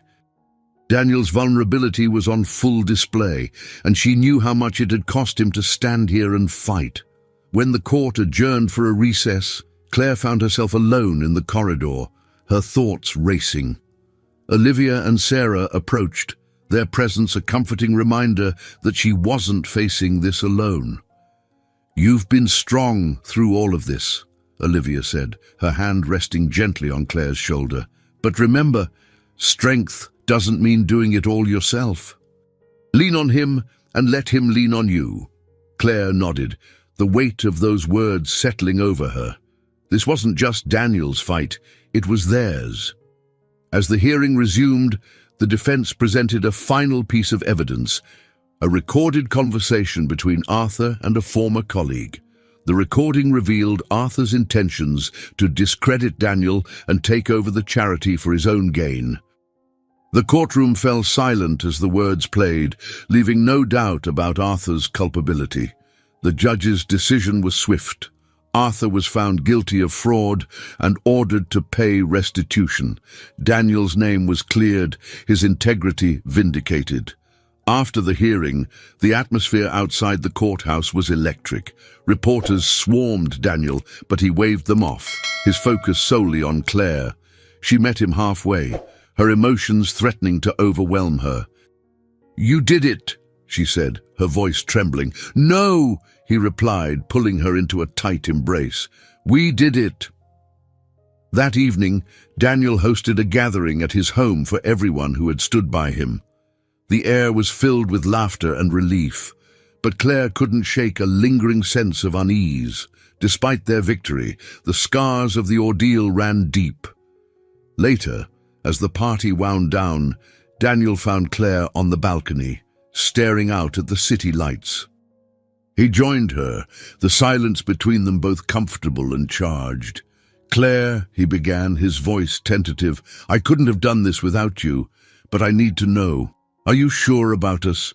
About this life?" She turned to him, her eyes reflecting the complexity of her emotions. "Daniel, I've questioned everything about myself since the day we met. But if there's one thing I'm certain of, it's that I don't want to face anything without you." His relief was palpable, a soft smile spreading across his face. "Then let's build something together," he said. "Not just for us, but for the people we want to help." Claire nodded, her heart swelling with a mix of hope and determination. They weren't just partners in love, they were partners in purpose, ready to face whatever challenges lay ahead, together. The soft glow of candlelight illuminated the grand hall, casting an air of warmth over the otherwise formal setting. Daniel's fundraiser dinner had finally arrived, a pivotal event not only to restore the charity's reputation, but also to celebrate its resilience in the face of adversity. Claire stood at the edge of the room, her heart racing as she surveyed the crowd. This evening wasn't just about the charity, it was about taking another step toward bridging the gap between their worlds. Daniel approached her, his presence both calming and energizing. "You ready?" he asked, his voice low but steady. "As ready as I'll ever be," she replied with a small smile, clutching the speech she'd carefully prepared. Public speaking wasn't her forte, but tonight she would find her voice. As the evening progressed, the atmosphere buzzed with conversation and laughter. Guests mingled, sipping champagne and bidding generously in the silent auction. Claire noticed Lily near the stage, her posture poised yet slightly tense. Their relationship had thawed since the courtroom victory, but an unspoken distance remained. When the time came for speeches, Daniel took the stage first. His words were eloquent, highlighting the charity's impact and the countless lives transformed by its programs. The audience listened intently, but as he concluded and introduced Claire, a ripple of curiosity passed through the room. Claire stepped up, her palms damp and her heart pounding. She glanced at Daniel, who gave her an encouraging nod, and then at Lily, who offered a faint smile. Taking a deep breath, she began. "I was asked to speak tonight about impact," she said, her voice trembling slightly but growing steadier. "And while I could talk about numbers or statistics, I think what matters most are the stories. Real, human stories." She recounted her own journey, sharing how access to books as a child had opened worlds of possibility for her. She spoke about the children at the library, the young boy who found his voice through storytelling, and the girl who discovered her love for science fiction. Her words painted vivid pictures, drawing the audience into the lives touched by the charity's work. Then, deviating from her script, she added, "But this isn't just about the children. It's about us, the choices we make, the risks we take, and the connections we build." When I first met Daniel, I had no idea how profoundly he would change my life. He didn't just believe in this charity, he believed in me, and that belief gave me the courage to stand here tonight. The room erupted into applause, a genuine outpouring of emotion.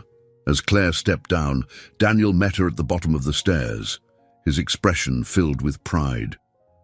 "You were incredible," he murmured. Before she could respond, a commotion near the entrance drew their attention. Arthur, Daniel's former partner and the man responsible for much of the charity's turmoil, had arrived uninvited. He strode into the hall, his presence sharp and commanding. "Arthur," Daniel said, his tone measured but firm, "this isn't the time or place." "Oh, but it is," Arthur replied, his voice carrying over the now hushed room. "These people deserve to know the truth." Claire's chest tightened as Arthur launched into a tirade, accusing Daniel of hiding behind his wealth and using the charity for personal gain. The accusations were the same tired lies that had been disproven, but the room held its breath, the tension palpable. It was Lily who stepped forward, her voice cutting through the silence like a blade. "Enough, Arthur," she said, her tone sharp but composed. "You've done enough damage. My father has spent his life helping others, and I won't let you tarnish that." Her words were a turning point. The crowd began murmuring in agreement, their support for Daniel evident. Arthur faltered, his confidence waning under the weight of Lily's defiance and the room's collective disdain. Security escorted him out, leaving a renewed sense of solidarity in his wake. As the evening wound down, Claire found herself on the balcony, the cool night air a welcome reprieve from the evening's intensity. Daniel joined her, his expression both relieved and reflective. "You didn't have to defend me up there," he said softly. "Yes, I did," she replied, turning to face him, "because I believe in what you're doing, and I believe in you." Daniel smiled, his eyes filled with gratitude. "I've never had someone like you by my side, Claire. You make me better, and you make me braver," she said, her voice barely above a whisper. In that moment, the distance between their worlds seemed to shrink, replaced by something far more enduring. Together, they had faced the storm, and together, they would build a future grounded in trust, purpose, and love. Claire sat in her small apartment, the quietness of the evening pressing against her. The fundraiser was a success. Daniel's name was cleared, the charity's reputation restored, yet the heaviness in her chest wouldn't lift. She stared at the note Daniel had left on her coffee table, a simple gesture of gratitude and hope that somehow deepened her unease. It wasn't Daniel that troubled her, it was herself. The words from their last conversation replayed in her mind. His vulnerability, his willingness to fight for them, had only magnified the question she couldn't yet answer. Was she truly ready to commit to a life so vastly different from her own? Could she find balance between her world and his? That morning, Claire made her way to the library, seeking the solace of routine. Olivia was already there, her usual stack of books by her side. The older woman's discerning eyes met Claire's, and without a word, she gestured for Claire to sit. "You've got that look," Olivia said, her voice tinged with gentle humor. "The one that says you're about to do something drastic." Claire smiled faintly. "I'm not sure I know what I'm doing at all." Olivia poured them both a cup of tea from the small pot she always brought. "The best decisions often feel that way," she said. "But tell me, what's weighing on you?"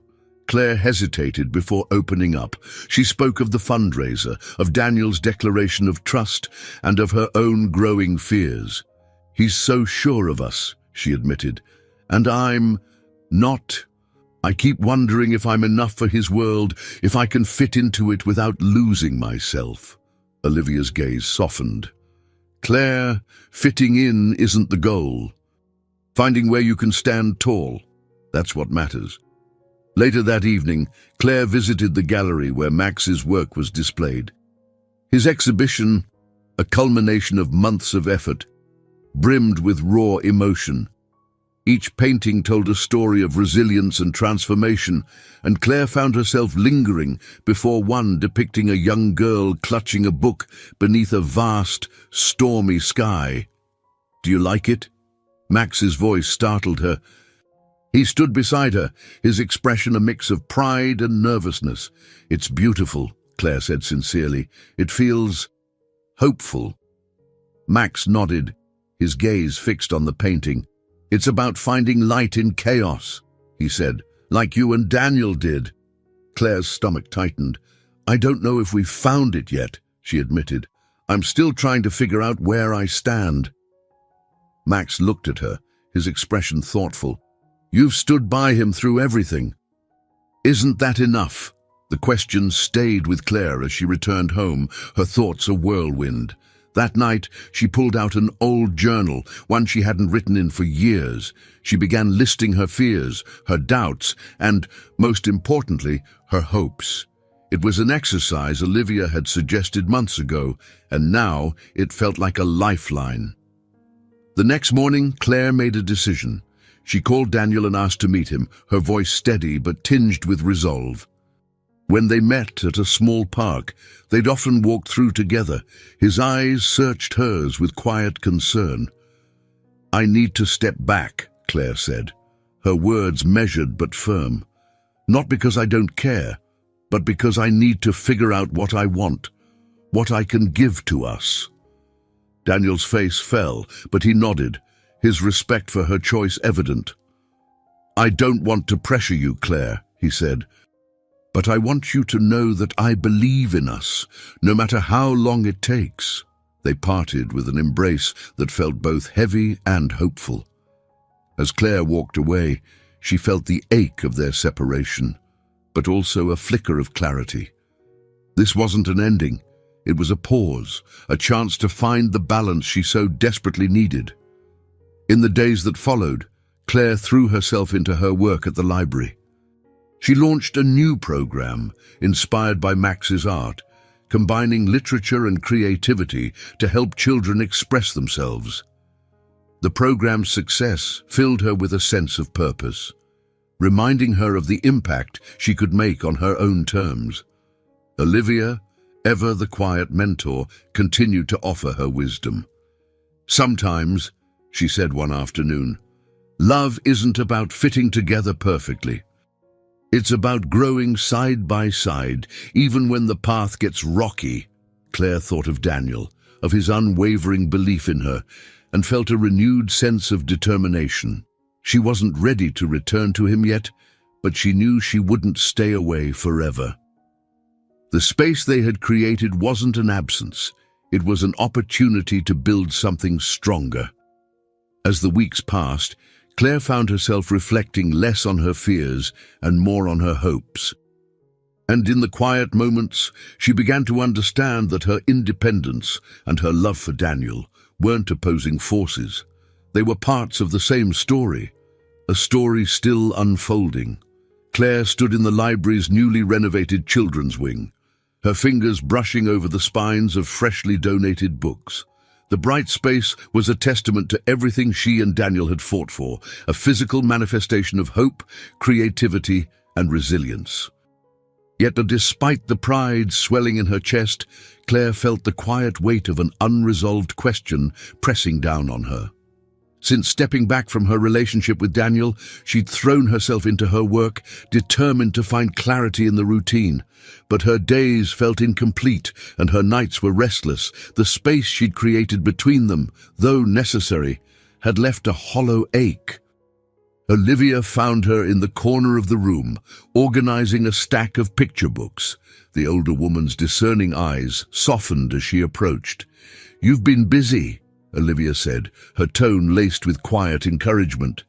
"But I can see your heart is somewhere else." Claire sighed, sinking into a nearby chair. "I thought distance would make everything clearer, but it hasn't. If anything, it's made me realize how much I care for him." Olivia nodded, sitting beside her. "Love doesn't always come with certainty," she said. "Sometimes it's about choosing to step into the unknown, even when it scares you." That afternoon, Claire visited Sarah, who was tending to a small garden behind the community center. The vibrant colors of blooming flowers mirrored the artist's gentle optimism. As they chatted, Sarah revealed something Claire hadn't known. "Daniel and I grew up in the same neighborhood," Sarah said, wiping dirt from her hands. "We weren't wealthy, but we had big dreams. Daniel's drive to help others comes from that. He knows what it's like to feel overlooked."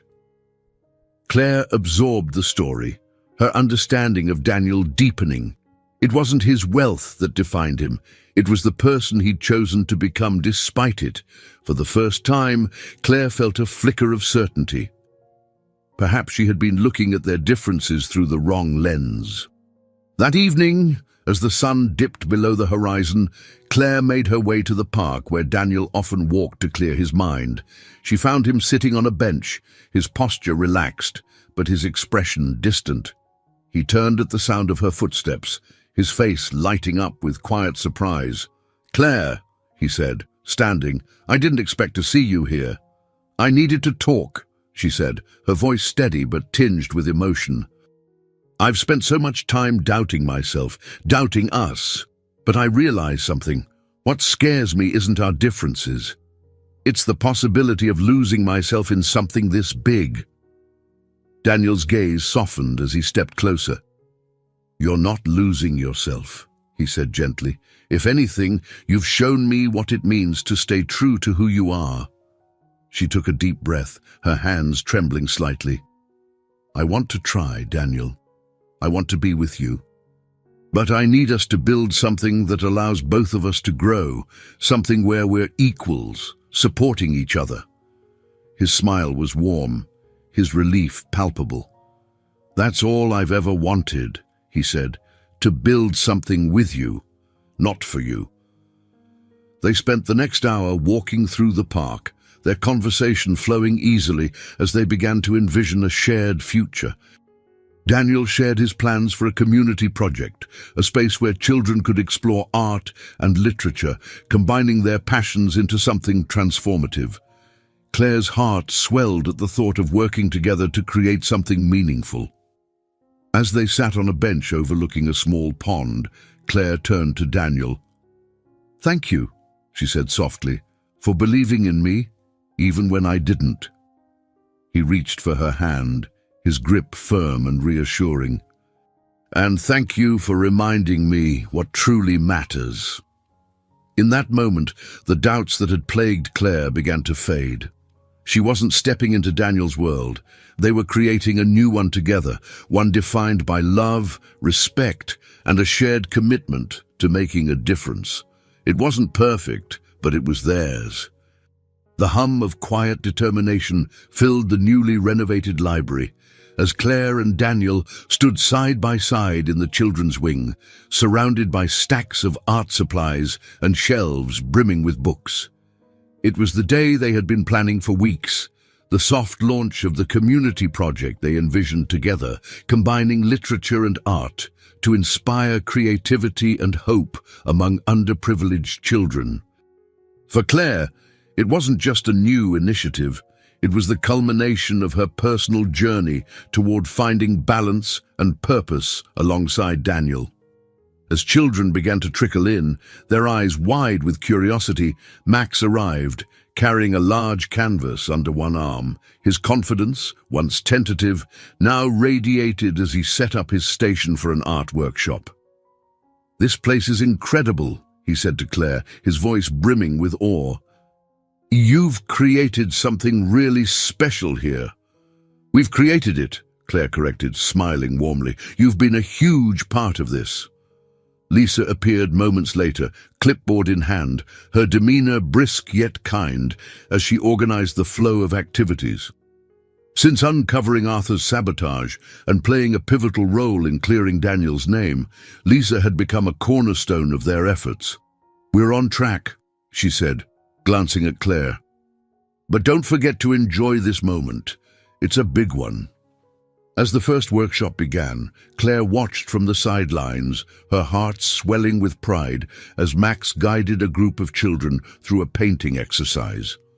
Across the room, Daniel knelt beside a boy struggling to read, his patience and encouragement drawing a smile from the child.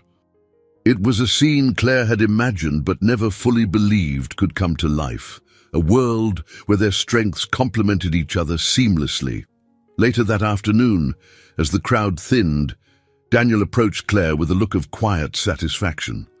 "It's everything I hoped it would be," he said, his voice low, "and so much more." "It's just the beginning," Claire replied. "There's so much more we can do." That evening, they gathered with Max, Lisa, Olivia, and Sarah for a small dinner to celebrate the day's success. The conversation was light-hearted, filled with laughter and reflections on how far they had all come. Olivia, ever the sage, raised a toast. "To the power of connection," she said, "and to what we can achieve when we believe in each other." As the night wound down, Daniel and Claire found themselves alone, the quiet intimacy of the moment drawing them closer. Daniel took her hand, his expression serious, yet tender. "Claire, I've been thinking about what's next," he began, "not just for the project, but for us." Claire's heart skipped a beat as he continued. "I want us to keep building. This, our lives, everything. But I want to do it as equals, as partners. Your independence, your vision, they're what make this work, and they're what I love about you." Her eyes welled with tears as his words sank in. "I've always been afraid that being with you would mean losing myself," she admitted. "But now I see that it doesn't have to. We can grow together without losing who we are." They talked late into the night, crafting ideas for the project's future and imagining a life that blended their worlds without compromising their individuality. It was a conversation filled with hope and trust, the kind of partnership they had both yearned for but never fully believed was possible. As Claire lay in bed that night, she reflected on the journey that had brought her here, from the uncertainty of sitting at the wrong table to the confidence of standing beside Daniel as an equal. She knew there would be challenges ahead, but for the first time, she felt truly ready to face them, bolstered by the strength they had found in each other.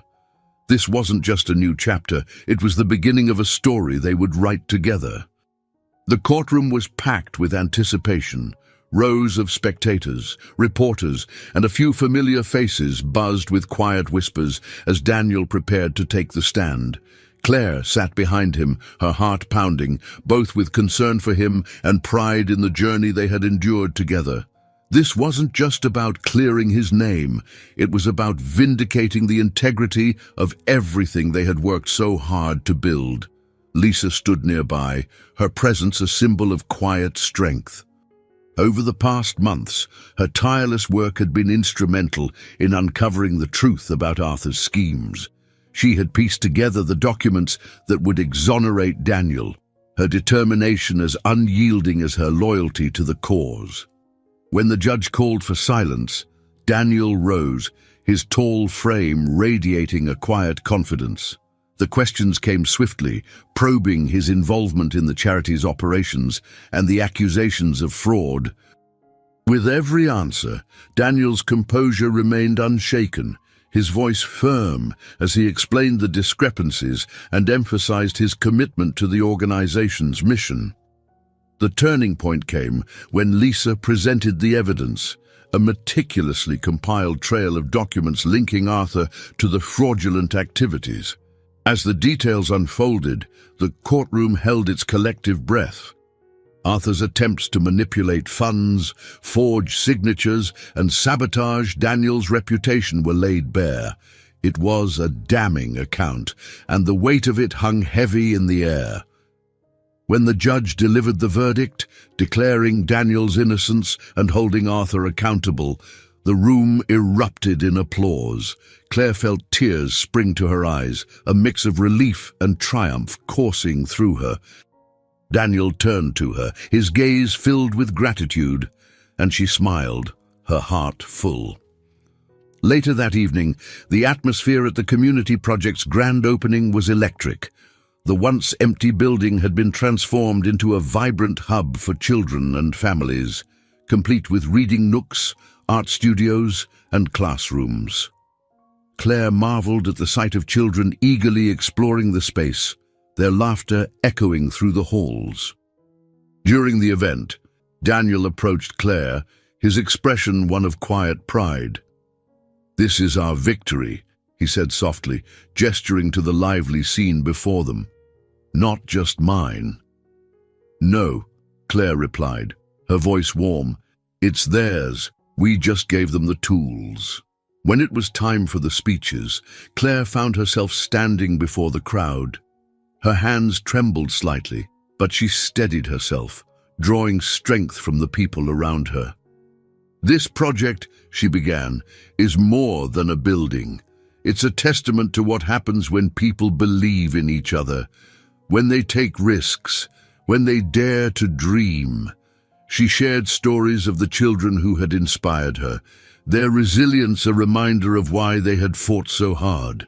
She spoke of the power of community, of the importance of creating spaces where everyone could thrive. Her words were met with a standing ovation, the crowd's applause a thunderous affirmation of her journey. As the night wore on, Claire and Daniel found a quiet moment amidst the celebration. They stood together under the stars, the hum of the event fading into the background. Daniel took her hand, his touch grounding her in the moment. "You've changed my life, Claire," he said, his voice steady but filled with emotion. "Not just by standing by me, but by showing me what it means to truly connect with someone. And you've shown me that I'm stronger than I ever believed," she replied, her voice soft but resolute. "That I can be myself and still be part of something bigger." In that moment, the future felt limitless. Their paths, once so different, had converged into something extraordinary, a partnership built on trust, respect, and a shared vision for a better world. Together, they had faced every challenge, and together they would continue to build a legacy that mattered. The library was quieter than usual, the morning light streaming through its wide windows, casting a warm glow over the polished wooden floors. Claire moved through the aisles, her fingers grazing the spines of books she'd shelved 100 times before, but today they felt different. The space seemed alive, filled with the echoes of the laughter and hope that had been cultivated through the community project. For the first time in years, Claire felt truly at home, not just in the library, but within herself. Since the launch of the community centre, Claire's life had taken on a new rhythm. Her days were split between the library and the bustling hub of the project, where children painted murals, wrote stories, and shared their dreams. It was a life she never could have imagined for herself, one enriched by purpose and connection.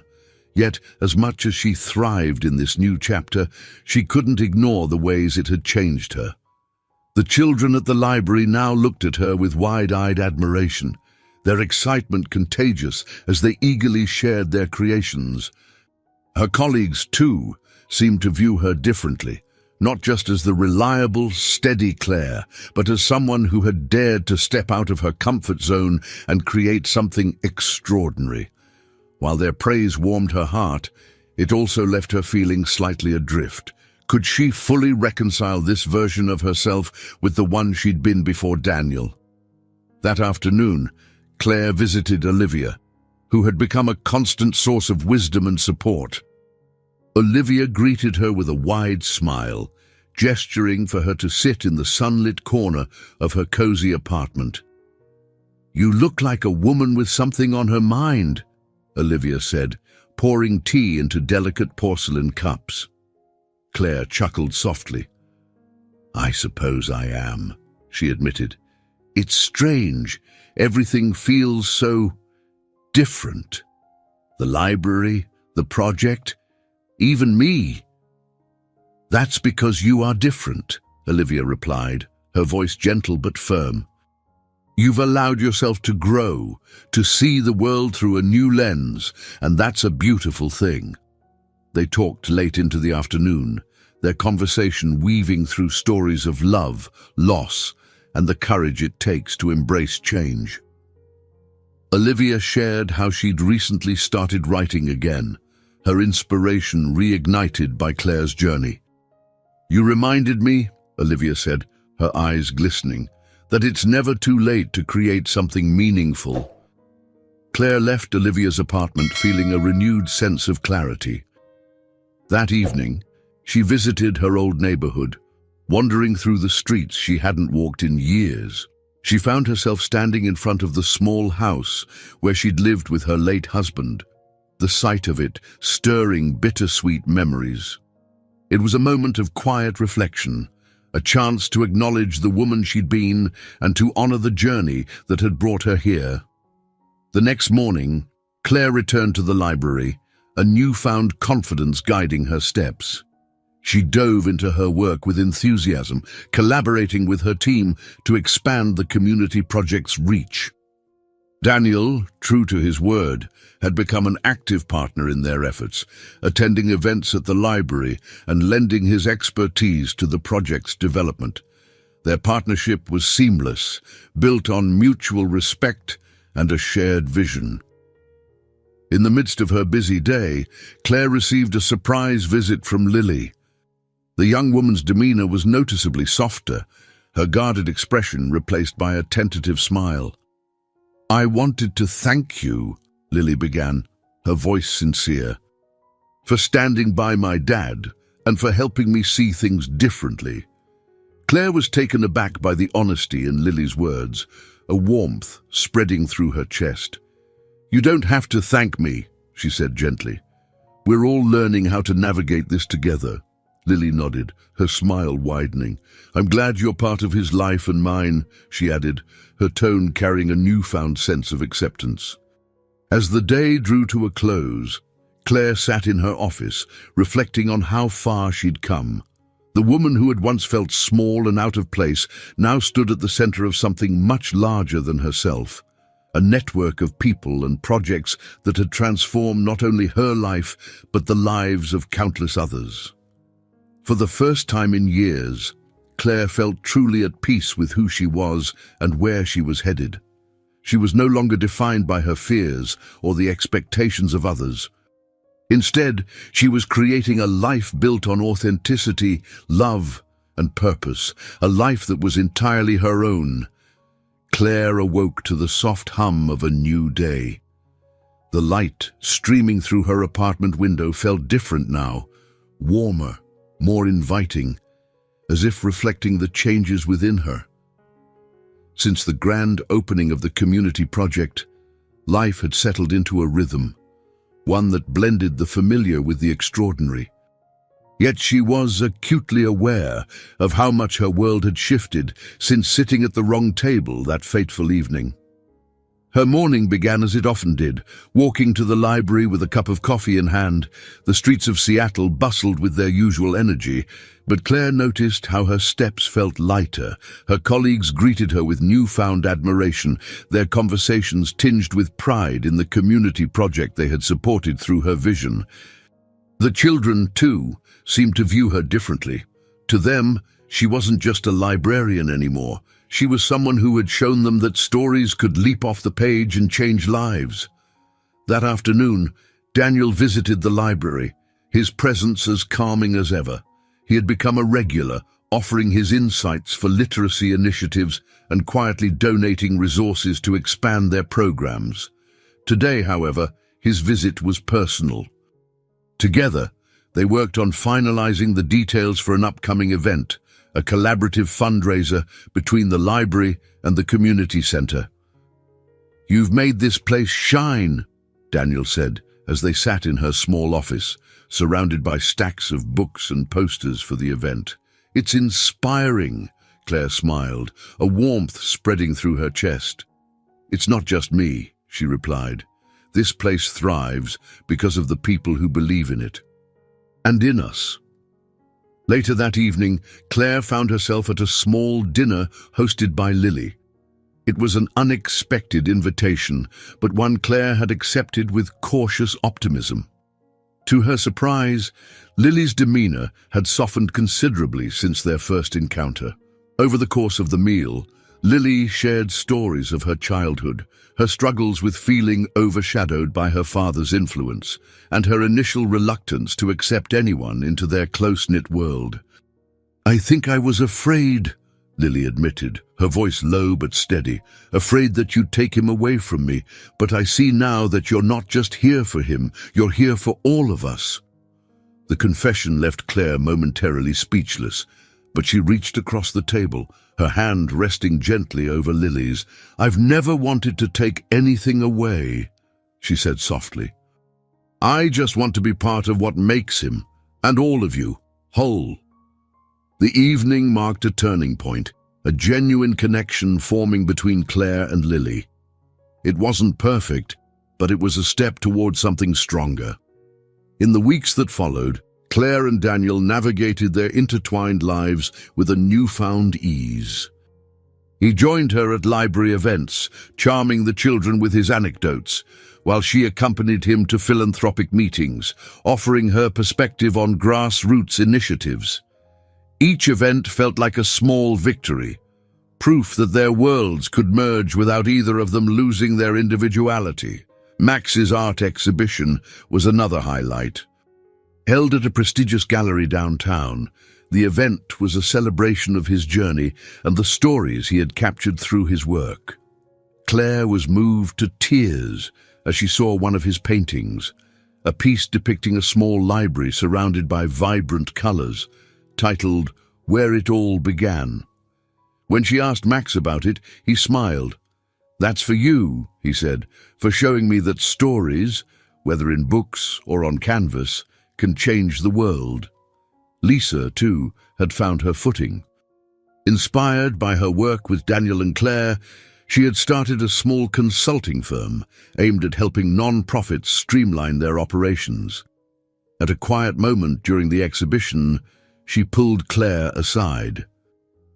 "You've shown me what it means to believe in people," Lisa said. "And more importantly, what it means to believe in myself." As Claire walked home that night, she reflected on how far they had all come. Not just herself, but everyone whose lives had intersected through the unlikely chain of events that began with her mistaken dinner. She thought of Olivia, who was now writing her memoir, Sarah, who had expanded her role as a mentor to young artists, Max, whose art inspired countless others, and Lisa, whose confidence had blossomed into leadership. At home, Claire settled into her favorite armchair, a steaming cup of tea in hand. The quiet felt comforting, not isolating, as it once had. She opened her journal, flipping through pages filled with doubts and dreams, until she reached the most recent entry, a promise to herself to embrace love and purpose, wherever they might lead. When her phone buzzed, it was Daniel. His message was simple but heartfelt. "I'm proud of us, for everything we've built and everything we're becoming. I can't wait to see what's next." Claire smiled, her heart swelling. For the first time, the future felt like an open book, each page waiting to be written with courage, love, and endless possibilities. The morning sunlight filtered through the library's expansive windows, illuminating a space that had transformed into a thriving hub of creativity and learning.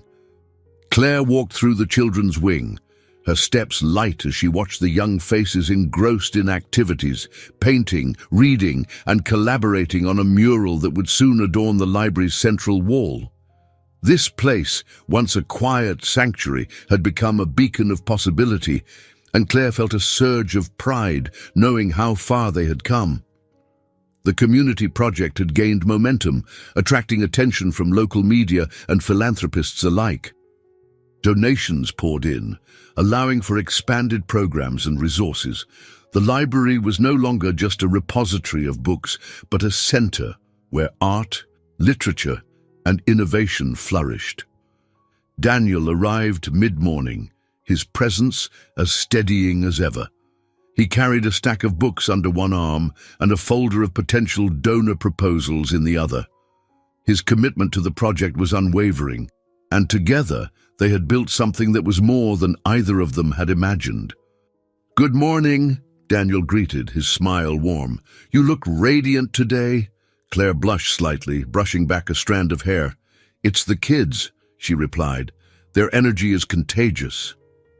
As they settled into a quiet corner to review the day's agenda, Lisa approached, a clipboard in hand. "We've got a full schedule," she announced, her voice tinged with excitement. "Workshops in the morning, a donor tour at noon, and Max is hosting an art showcase this afternoon." Max's exhibition had been a resounding success, his work now sought after by collectors and galleries across the city. True to his roots, he had pledged a portion of his profits to the community project, a gesture that moved Claire deeply. At the showcase, Max unveiled a new series of paintings inspired by the children he worked with. One piece, titled The Bridge, depicted a vivid connection between two worlds, an ode to the journey Claire and Daniel had undertaken together. Later that evening, as the library quieted, Claire and Daniel attended a celebratory dinner with the project's key supporters. Lily joined them, her demeanor markedly different from their earlier encounters. She no longer saw Claire as an outsider, but as a vital part of their shared mission. Over the meal, Lily made a heartfelt apology. "I was wrong about you," she admitted, her voice steady. "You've shown me what it means to care, not just about my dad, but about something bigger than yourself."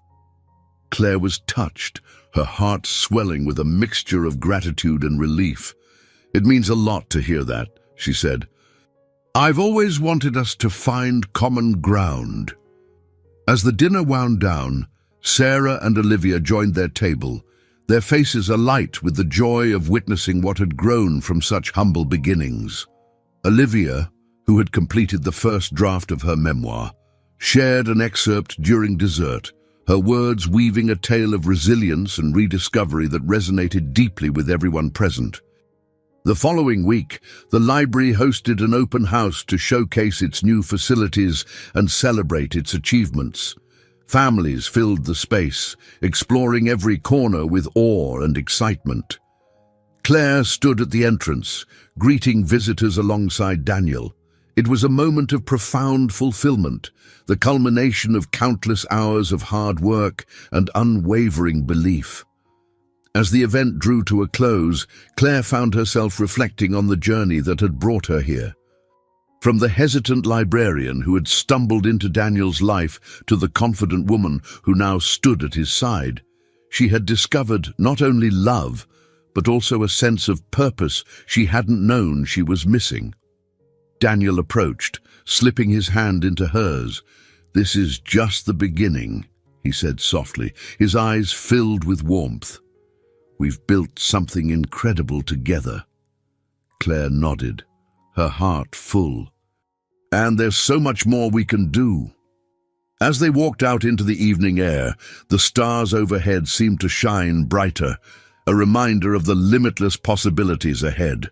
Together, they had not only bridged the gap between their worlds, but also created a legacy that would endure, a testament to the power of love, trust, and shared dreams. The sun filtered through the canopy of trees in the park, casting a golden glow over the walking paths. Claire strolled hand in hand with Daniel, their steps unhurried as they moved past families, joggers, and children chasing bubbles that glimmered in the late afternoon light. The world around them hummed with life, yet the moment felt intimate, suspended in its own quiet joy. Claire glanced at Daniel, catching the faint smile that played on his lips. It was a look she had come to cherish, not one of grandeur or pretense, but simple contentment. She squeezed his hand lightly. "What are you thinking about?" she asked. Daniel chuckled softly. "How far we've come," he said, his voice laced with a mixture of wonder and gratitude. "From that first dinner, who would have thought it would lead us here?" Claire smiled, the memory of that night flooding back. "I thought I'd ruined everything," she admitted. "And yet, it was the best mistake I've ever made." They found a quiet bench near a small pond where ducks glided across the surface. The scene was serene, a perfect backdrop for the conversation that naturally unfolded. They talked about the community project's continued growth, the lives it had touched, and the plans they had for its future. Max's latest art exhibit had garnered praise, and Lisa's new consultancy was thriving. Everything they had nurtured seemed to be blossoming. "I never imagined my life would look like this," Claire said, her tone reflective. "I thought I'd spend my days in the library, reading stories about other people's adventures, never living my own." Daniel turned to her, his gaze steady. "You were always living your own story, Claire. You just needed to believe it was worth telling." His words struck a chord deep within her. For so long, she had measured her worth against the expectations of others, feeling small and insignificant in the grander schemes of life. But now, sitting beside Daniel in the park, she realized how far she had come. She had found her voice, her confidence, and a love that didn't overshadow her but amplified her strengths. They fell into a comfortable silence, watching as a group of children began a game of tag nearby. Their laughter filled the air, a melody of pure, unfiltered joy. Claire felt a pang of nostalgia, remembering her younger self, curious, hopeful, and yet so unsure of what the future held. "I've been thinking," Daniel said, breaking the silence, "about what's next, not just for the project, but for us." Claire tilted her head, curiosity flickering in her eyes. "And what have you decided?" "I don't want to rush," he said thoughtfully. "I've learned that the best things take time, but I do know that whatever comes next, I want to face it with you." Her heart swelled at his words. "I feel the same," she said softly. "For the first time, I'm not afraid of the future, because I know we'll build it together." As the sun began to dip below the horizon, casting hues of pink and orange across the sky, Claire leaned her head on Daniel's shoulder. They sat there, watching the world transition into evening, their thoughts unspoken but understood. It was a moment of profound peace, the culmination of their journey and the promise of everything yet to come. Claire's mind wandered to the past, to the hesitant woman who had once felt out of place in her own life. That woman had found strength in unexpected places, love in unlikely circumstances, and purpose in the connections she had forged.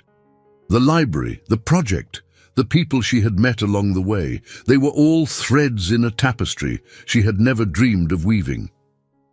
As they rose to leave, Claire glanced back at the bench, the pond, the children still playing nearby. It felt symbolic, a snapshot of the life she had embraced. She turned to Daniel, her voice steady and filled with quiet conviction. "Thank you," she said, "for believing in me even when I couldn't." Daniel smiled, his eyes soft with affection. "Always," he replied. They walked away together, their steps in sync, the path ahead as bright as the fading sunlight, and in her heart, Claire carried the knowledge that sometimes life's greatest journeys began with the smallest, most unexpected moments. like sitting at the wrong table and discovering exactly where you were meant to be. I hope you enjoyed today's story. Subscribe to the channel so you don't miss more stories like this. Leave a like and comment below what you thought of the story. See you in the next video.